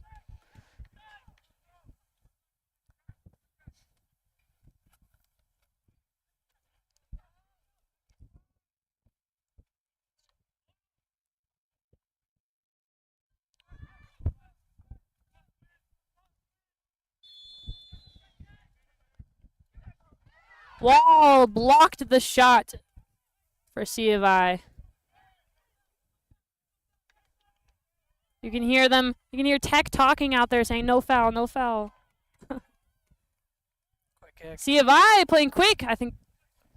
Good. Oh, just through to the back post there, and it's a offsides though. Wow. Tell ya, it's two they've gotten away with. Indeed, indeed. C of I number 50, Romero, was sitting there on that far side. He was offsides, but sitting there on that far side. The ball just went through everybody to him, and again, the goal doesn't count, but it is the second one that's happened.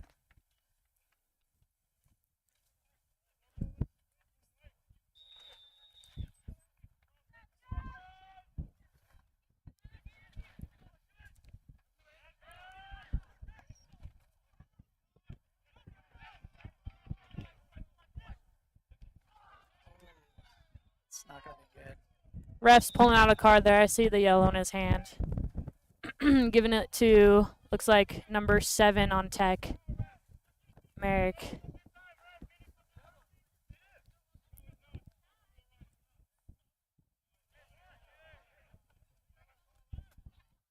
C of I is still down on the ground there.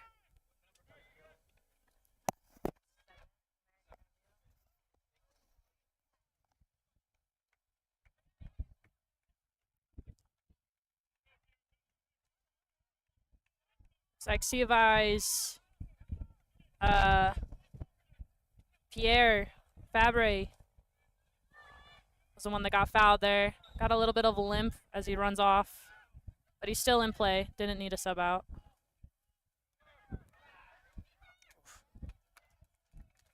Ball in.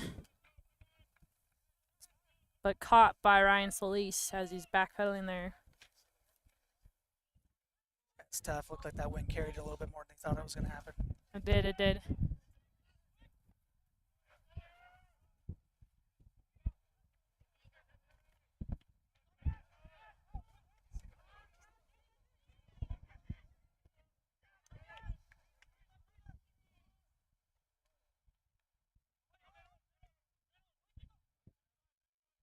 Good composure there not to just clear it. Now that ball curve stayed in from Kiko to Manny Garcia, dribbling in the end line again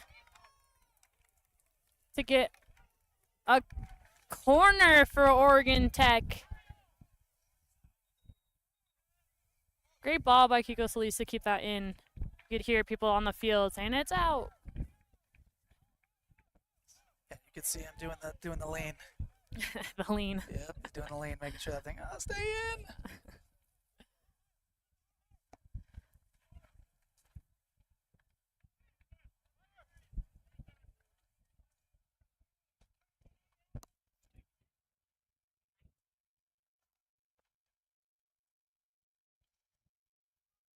It's like Merrick Tambio is out and Wolf is back in. Corner in, bouncing around.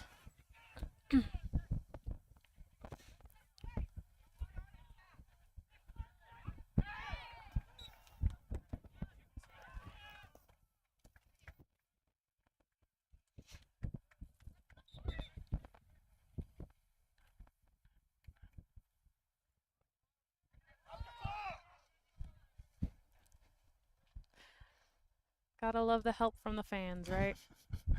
They're to it. It's all in good passion, though. Ooh, that looks like Wolf, who just came on with our athletic trainer there in the ref. Not quite sure what happens, but he's bent over there. Doesn't look too good.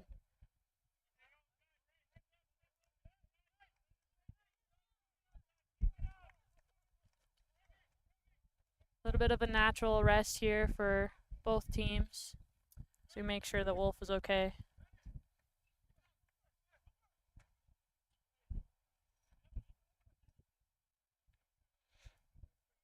No, I'm not sure. Does he have to go off and come back in? Yeah. Okay, so Wolf's going to have to go off here because the trainer came on, and it looks like Anthony's coming on for him in the meantime there.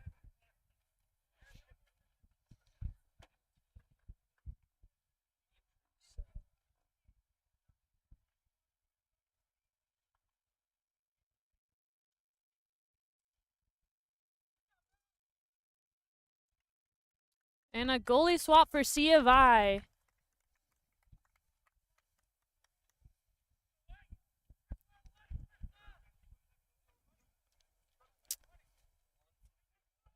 Mate is out for C of I. Got a little bit of a scuffle down here, away from the play. And Ben Anderson is on for goalkeeper for C of I. Another scuffle down by the Oregon Tech 18. Looks like Kiko Solis is down on the ground.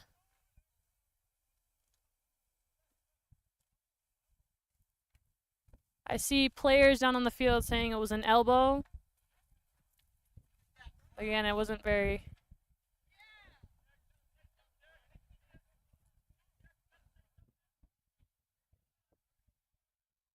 He is standing back up. Doesn't look very comfortable to stand back up, but at least he is standing back up.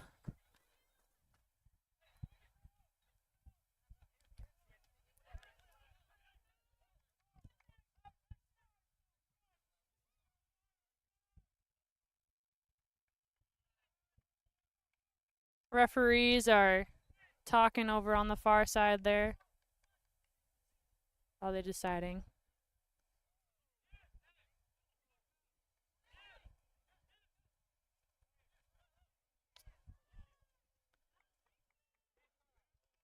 Looks like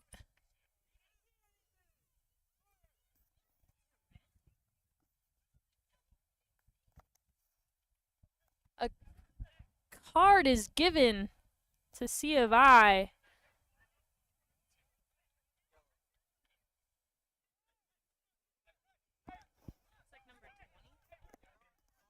Number 20 on C of I. Fabre receiving a yellow. It looks like he was going to go off, but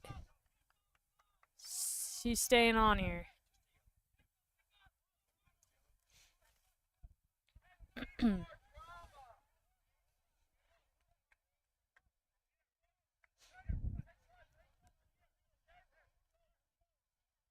The referee's telling him to sub there. So Fabre's coming off, but it's just a yellow, so.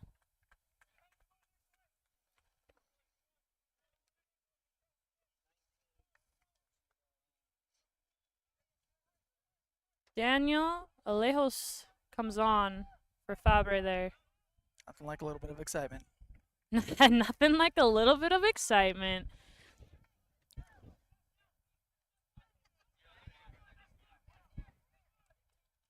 Gives everyone a catch their breath here too. A time to catch their breath. And there's still a solid 25 minutes left in the second half too. Gonna be a CVI free kick though on their half.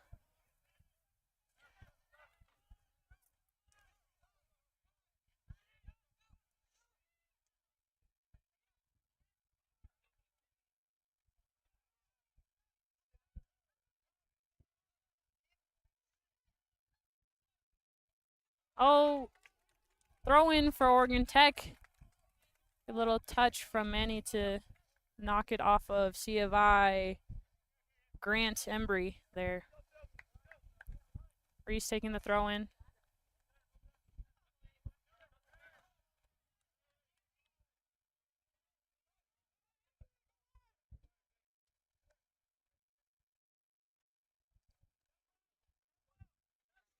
C of I clearing it down the line, but it goes out again. Another Oregon Tech throw in. Yeah, it's tough time running out here on C of I. It is, especially mentally, too, knowing that you have to score. If you want to win the game, you have to score 4 goals, let alone tie it, having to score 3. Rodriguez taking space. Oh, I tried to do a no-look pass to Garcia, just a little soft there. C of I in possession again. Just unfortunately going out yet again.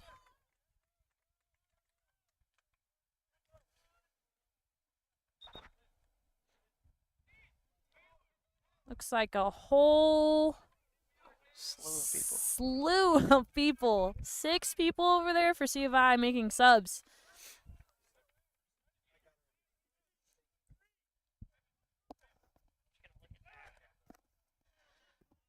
Let's see if I can get you guys who's coming in here for C of I.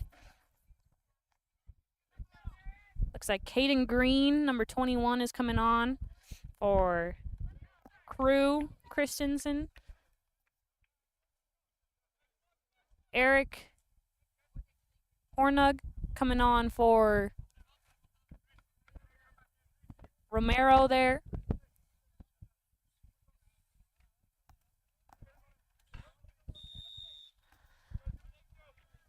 Then Jorge Fernandez coming on for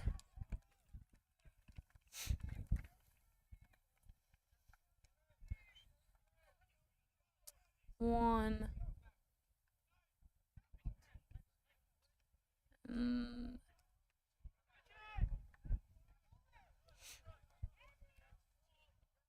Bernardo also on for C of I. Ben back on for C of I. And Tyler Schwartz back on for C of I. A couple players we saw there in the first half. Solid clear.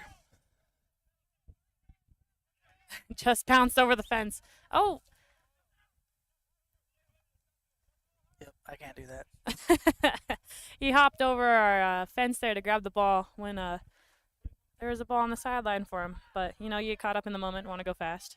So you just got it. Clearance again. This time they took the ball from the sideline. No jumping over the fence. Good one-touch passes there from Tech.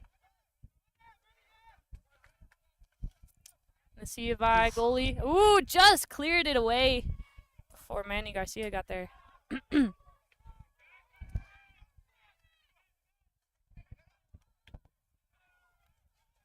Well, gotta love the scuffles in the middle. Ref said that was a clean slide tackle over there by Silver.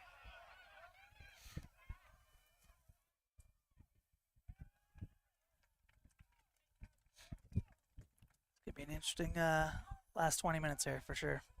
For sure. I mean, C of I seems to be getting frustrated. You can always tell when teams are getting more frustrated. The game always seems to get a little more physical. A little more physical, a little more chaotic.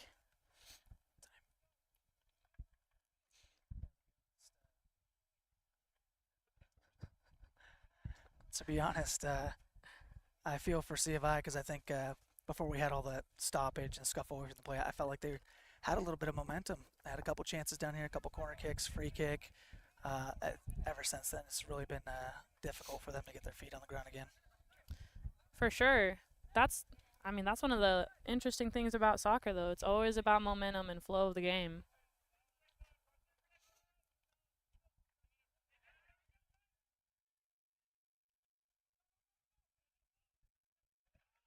Ashkota blocking that clearance up line. Getting into some strong tackles. All clean so far, been ball, but strong tackles.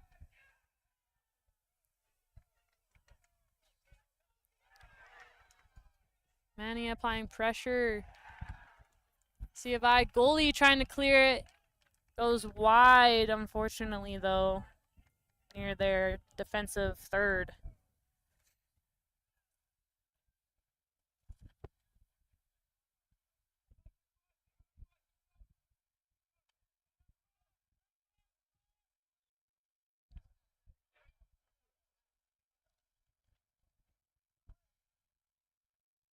Get control off the throw in there from Cash.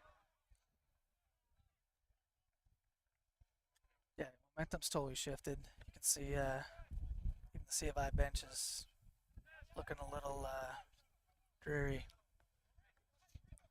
Unfortunately so too. It's those moments, when you're in these moments, you gotta keep the energy up. I think that's one thing you gotta give credit to Tech for. Their bench and energy it keeps getting better at each game they play.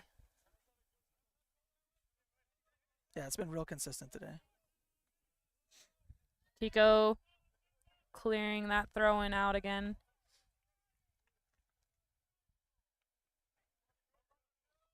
Cooper doing the same thing.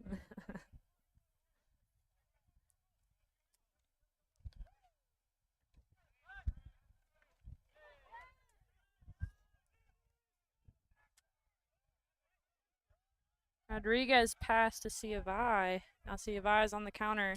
Ball. Oh, good ball to the back post for C of I there. Called offsides again.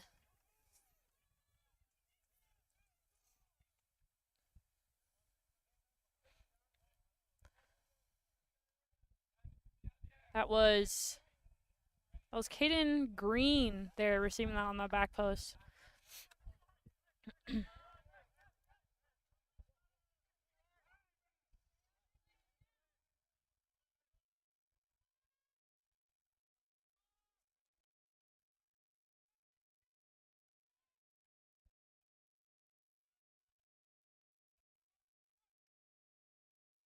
I've noticed C of I is playing more balls in the air too. Called a handball for C of I. Looks like they were just trying to control it, try to put a shoulder down there, but it is a handball. If it's below the shoulder, it hits there. It'll be called as a handball.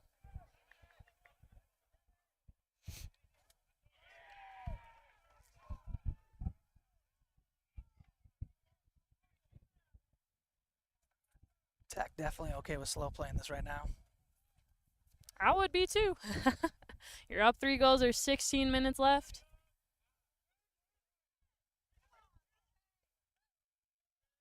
It was almost a really nice huddle camera that went bye-bye. Reese Fletcher there clearing the ball, but we have our huddle camera up here that just went by.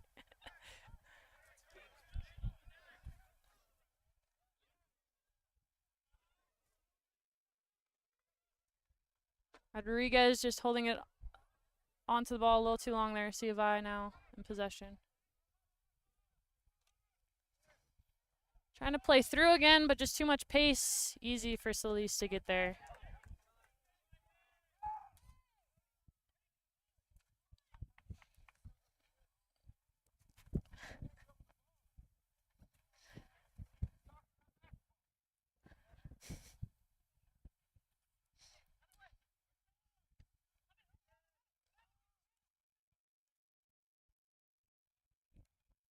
I feel like that definitely hit the back of Pasang's head. Oh, yeah. I was always hurt. Pasang in the corner now. On the right side, beating him. Trying to... Kiko Solis in the middle to collect the ball again from the clearance. Finding Rodriguez in the corner now. Same side, it was just in.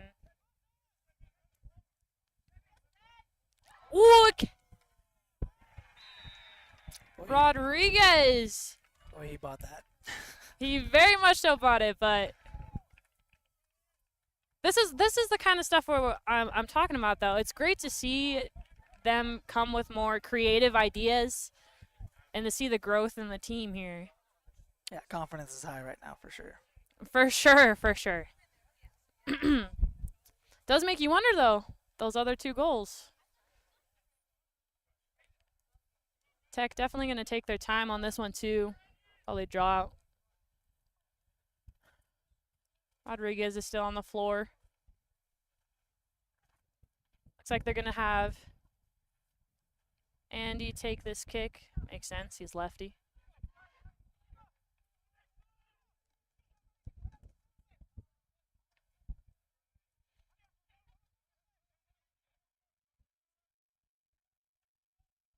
That back post looks pretty open. Doesn't look like there's any zoning from C of I. They're all man marking right now. There might be maybe 2 people in the zone. Andy just easy little chip to try to get it in the 6. Wolf. There is this box I'm trying to see. A little counter for CFI here. CFI's got a... Ooh. Just an unfortunate big touch there. Tech recovered, though, the ball. Oh. Fuck.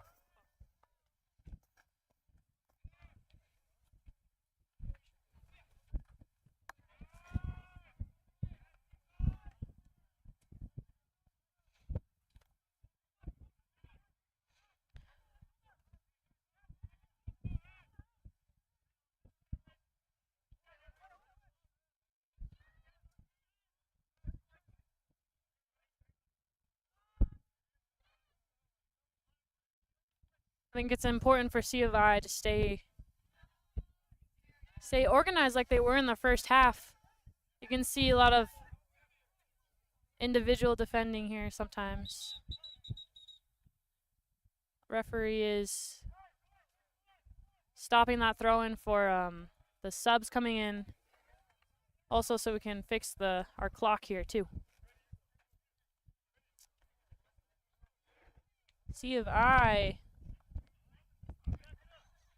making some subs.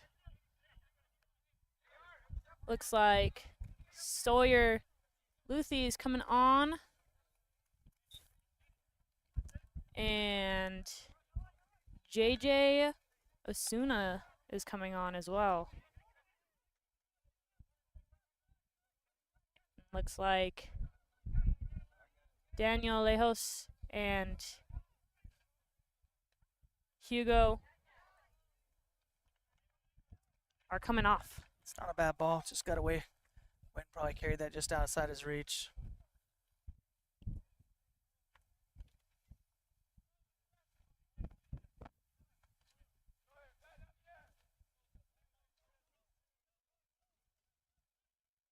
Ryan Slee's taking a big approach to take this. No doubt, probably just to waste time.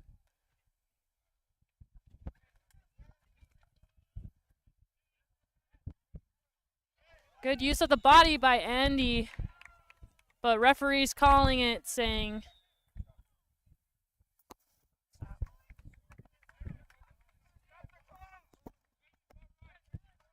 referee called that against Andy, though. So C of I free kick here in the center circle.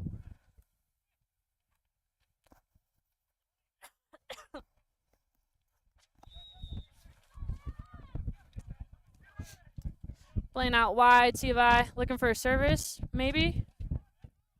Switching across. C of I's got some numbers up here. Taking a shot. Goes wide. Wide to C of I's right.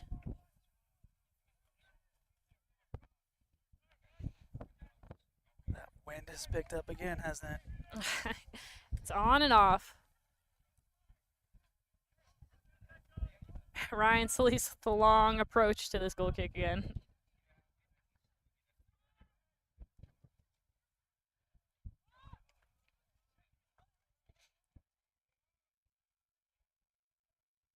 Big clearance from Bridger. Got some backspin on it, so it's going to sit, though. Manny Garcia taking his shots. I like it. Picked his head up, saw the goalkeeper out, takes his chance. Yeah. You can tell Manny's got some confidence. I mean, he's coming off of those 2 goals. He's like, why not? Yep, he's feeling it. It was a decent strike, too. Laces, it did go over the goal, but it wasn't skyrocketed. It was also probably about 30 yards out.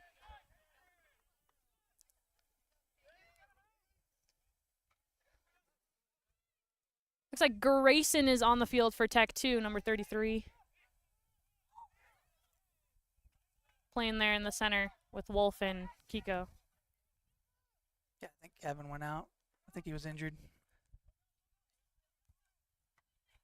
Good block by Reese there. Probably going to have turf burn on that later. It's a good ball. Oh, good ball by C of I. Number 21. Caden Green with his left foot curled it in towards that 6-yard box. No one was there for C of I to get on the end of it. Looks like Reese's hammy. Probably from that last stretch. Reese a few moments ago blocked a pass coming from C of I's center back, but basically dove. Probably from that reach is where he's hurting from. Sure, he's pretty fatigued being his first game too. Absolutely. It's always different coming from practices too, going into a game. Looks like our trainer's gonna go help Reese over there. Walk him off. Let's see, Lucas.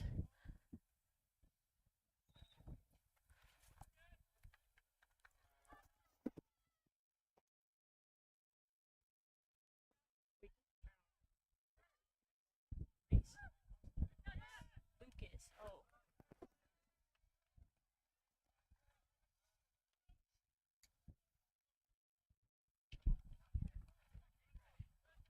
On the far.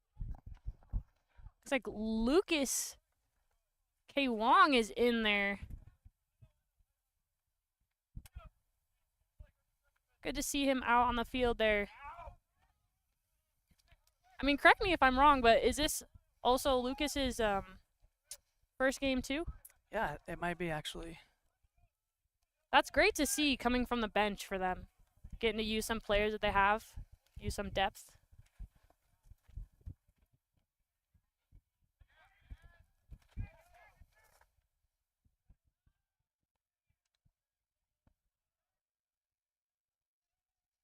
Lucas almost started juggling that ball over there. That's pretty good. It was a good touch. It was a great touch. Oh, and into the parking lot. big clearance over there into the parking lot. Hopefully no one's car got hit. See if I throw in on the opposite side of the field. Oh, inside 10 minutes. Oh, Garcia's down, I think, with a cramp there because he's just no one around him. Just took a step to sprint, and it looks like it's calf. But the game hasn't stopped. The ball is rolling to the C of I goalkeeper in their half, and Garcia's trying to run back up there. But I've been there with that calf cramp. That's going to be hard to sprint again.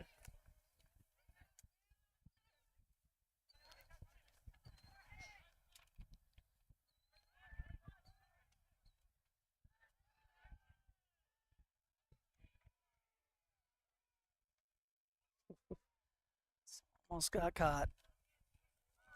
So Lee's trying to buy time there by not picking up the ball. Almost got caught by C of I.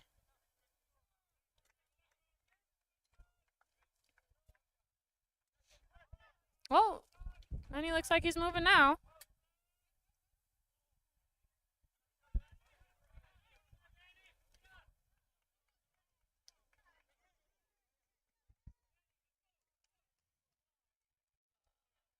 Unfortunate for Tech. Kiko had the slide to block that pass, but that spin on the ball and just wasn't enough foot on it. It ended up crossing, or not, yeah, crossing the end line there for Number 8, C of I, is going to take the corner.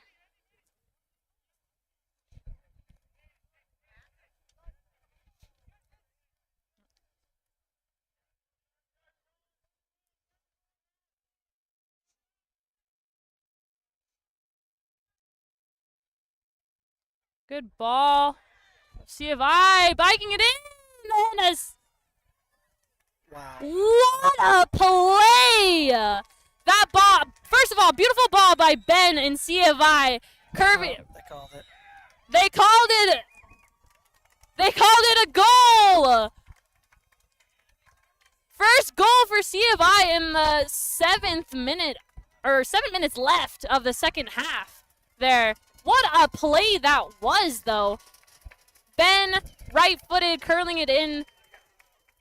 If you know soccer, the top of the triangle there where the 6 is, I couldn't tell who got a head on it, but it bounced around. One of the C of I players looked like they tried to bike it, but they got a touch on it there, and they were able to get another head on, and it looked like Ryan Solis was able to get one hand on it to keep it out of the line, not going in, but the AR on the far side said no, that went in, that is a goal. So 3-1 now, 7 minutes to go. Definitely going to bring some momentum for C of I now. Well, they're definitely fired up.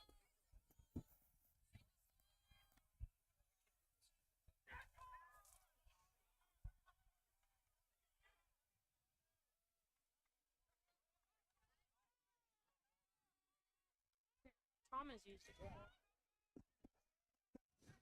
I can't get it to work. Sorry. I'm trying.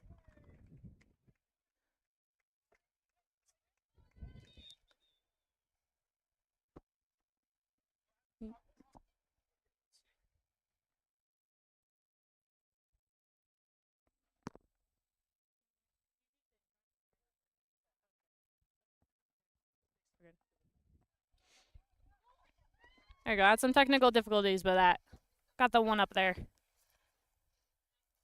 least the fans are being nice, trying to help us out. They're always trying to help out.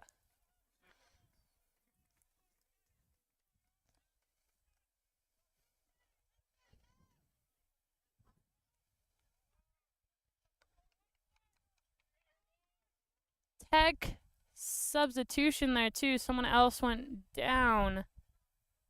The ball is a throw-in for C of I, and the Tech defending third. Flicked over.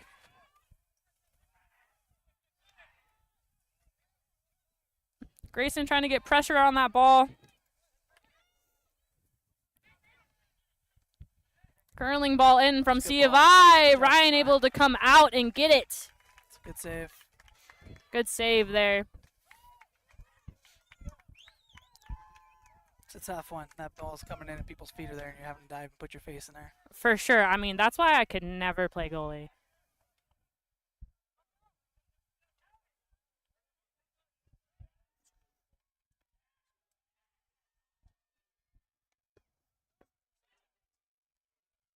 Grayson to Andy. You know Andy wants that left foot there. I don't know, maybe he takes that to the end line. Cash Coda getting into stuck in that tackle. And again, Cooper. Now Cash is down.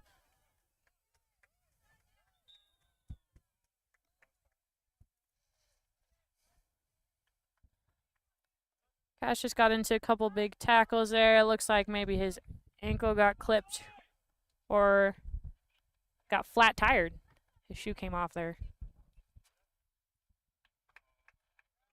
Good sportsmanship. Referee helping up Cash there.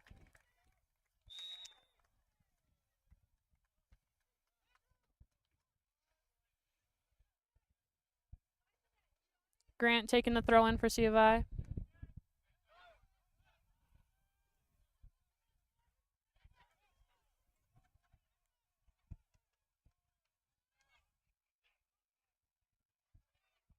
Lucas K. Wong.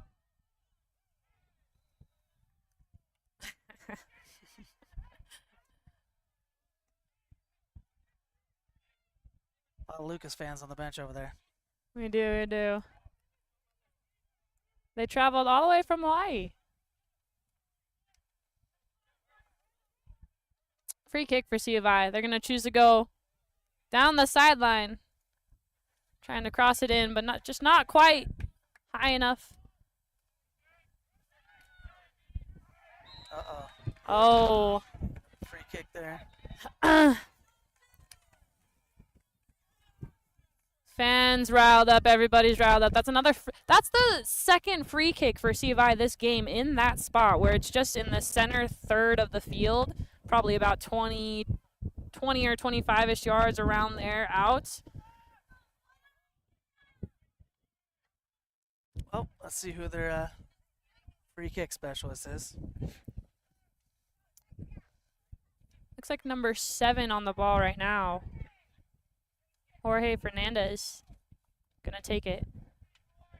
Boy, if he could get one here, man. The last 4 minutes is craziness. Last 4 minutes. Do you think he's gonna go for a goal, or you think he's gonna try to find a back post slip in? I think he's going right post. Last time they hit the walls. Let's see. I'm going right post. It was right post, just high though.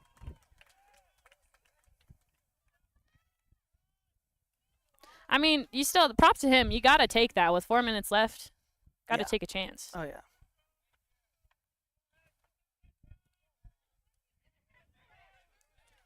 Ryan Solis back at it again with that long approach. All the way behind the goal now. Fans absolutely, sarcastically, love it.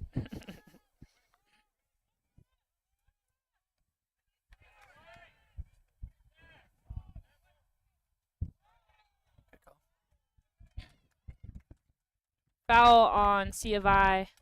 Just jumped up. Pushed Wolf there. Trying to get ahead on it.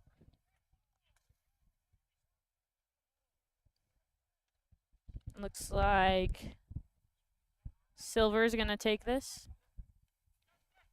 Trying to play right down the middle there.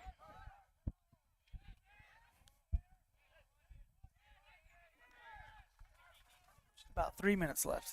Looks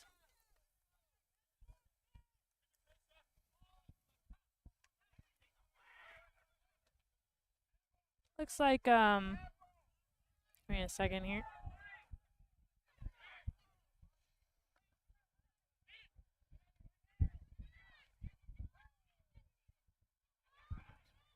Dimitri's on for Tech in the center there, number 3. Another freshman for Tech, getting some minutes. As well as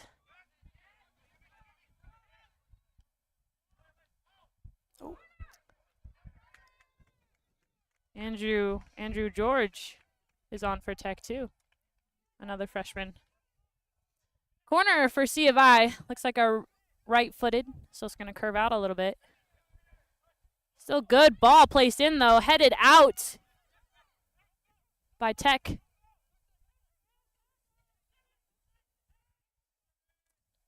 C of I definitely having some momentum here. Good clearance by Cooper to watch that back post. They've had success, C of I, past couple times getting that switch on that back post, but Cooper is there that time.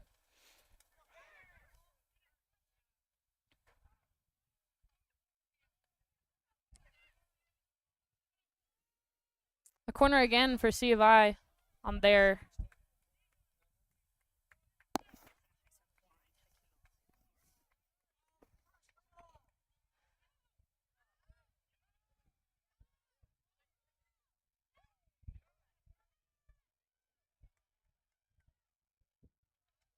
Tech able to clear the ball. Will Cash keep it in? Cash is keeping it in here. Sideline gets a throw in for Tech.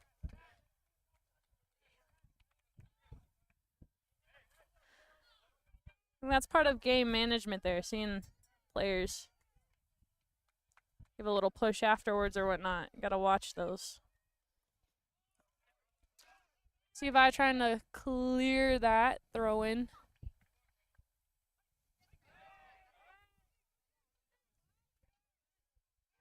Wolf in the center. Playing Dimitri. Almost. See if I regain possession.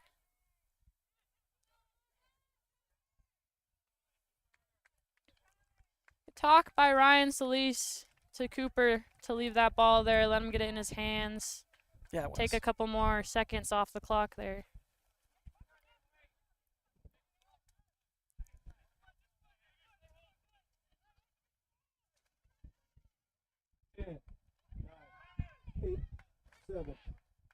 Grayson kicking it up just to waste that time. It's a good win from Tech. Great win from Tech, and well needed too. 3-1. I think they are great goals.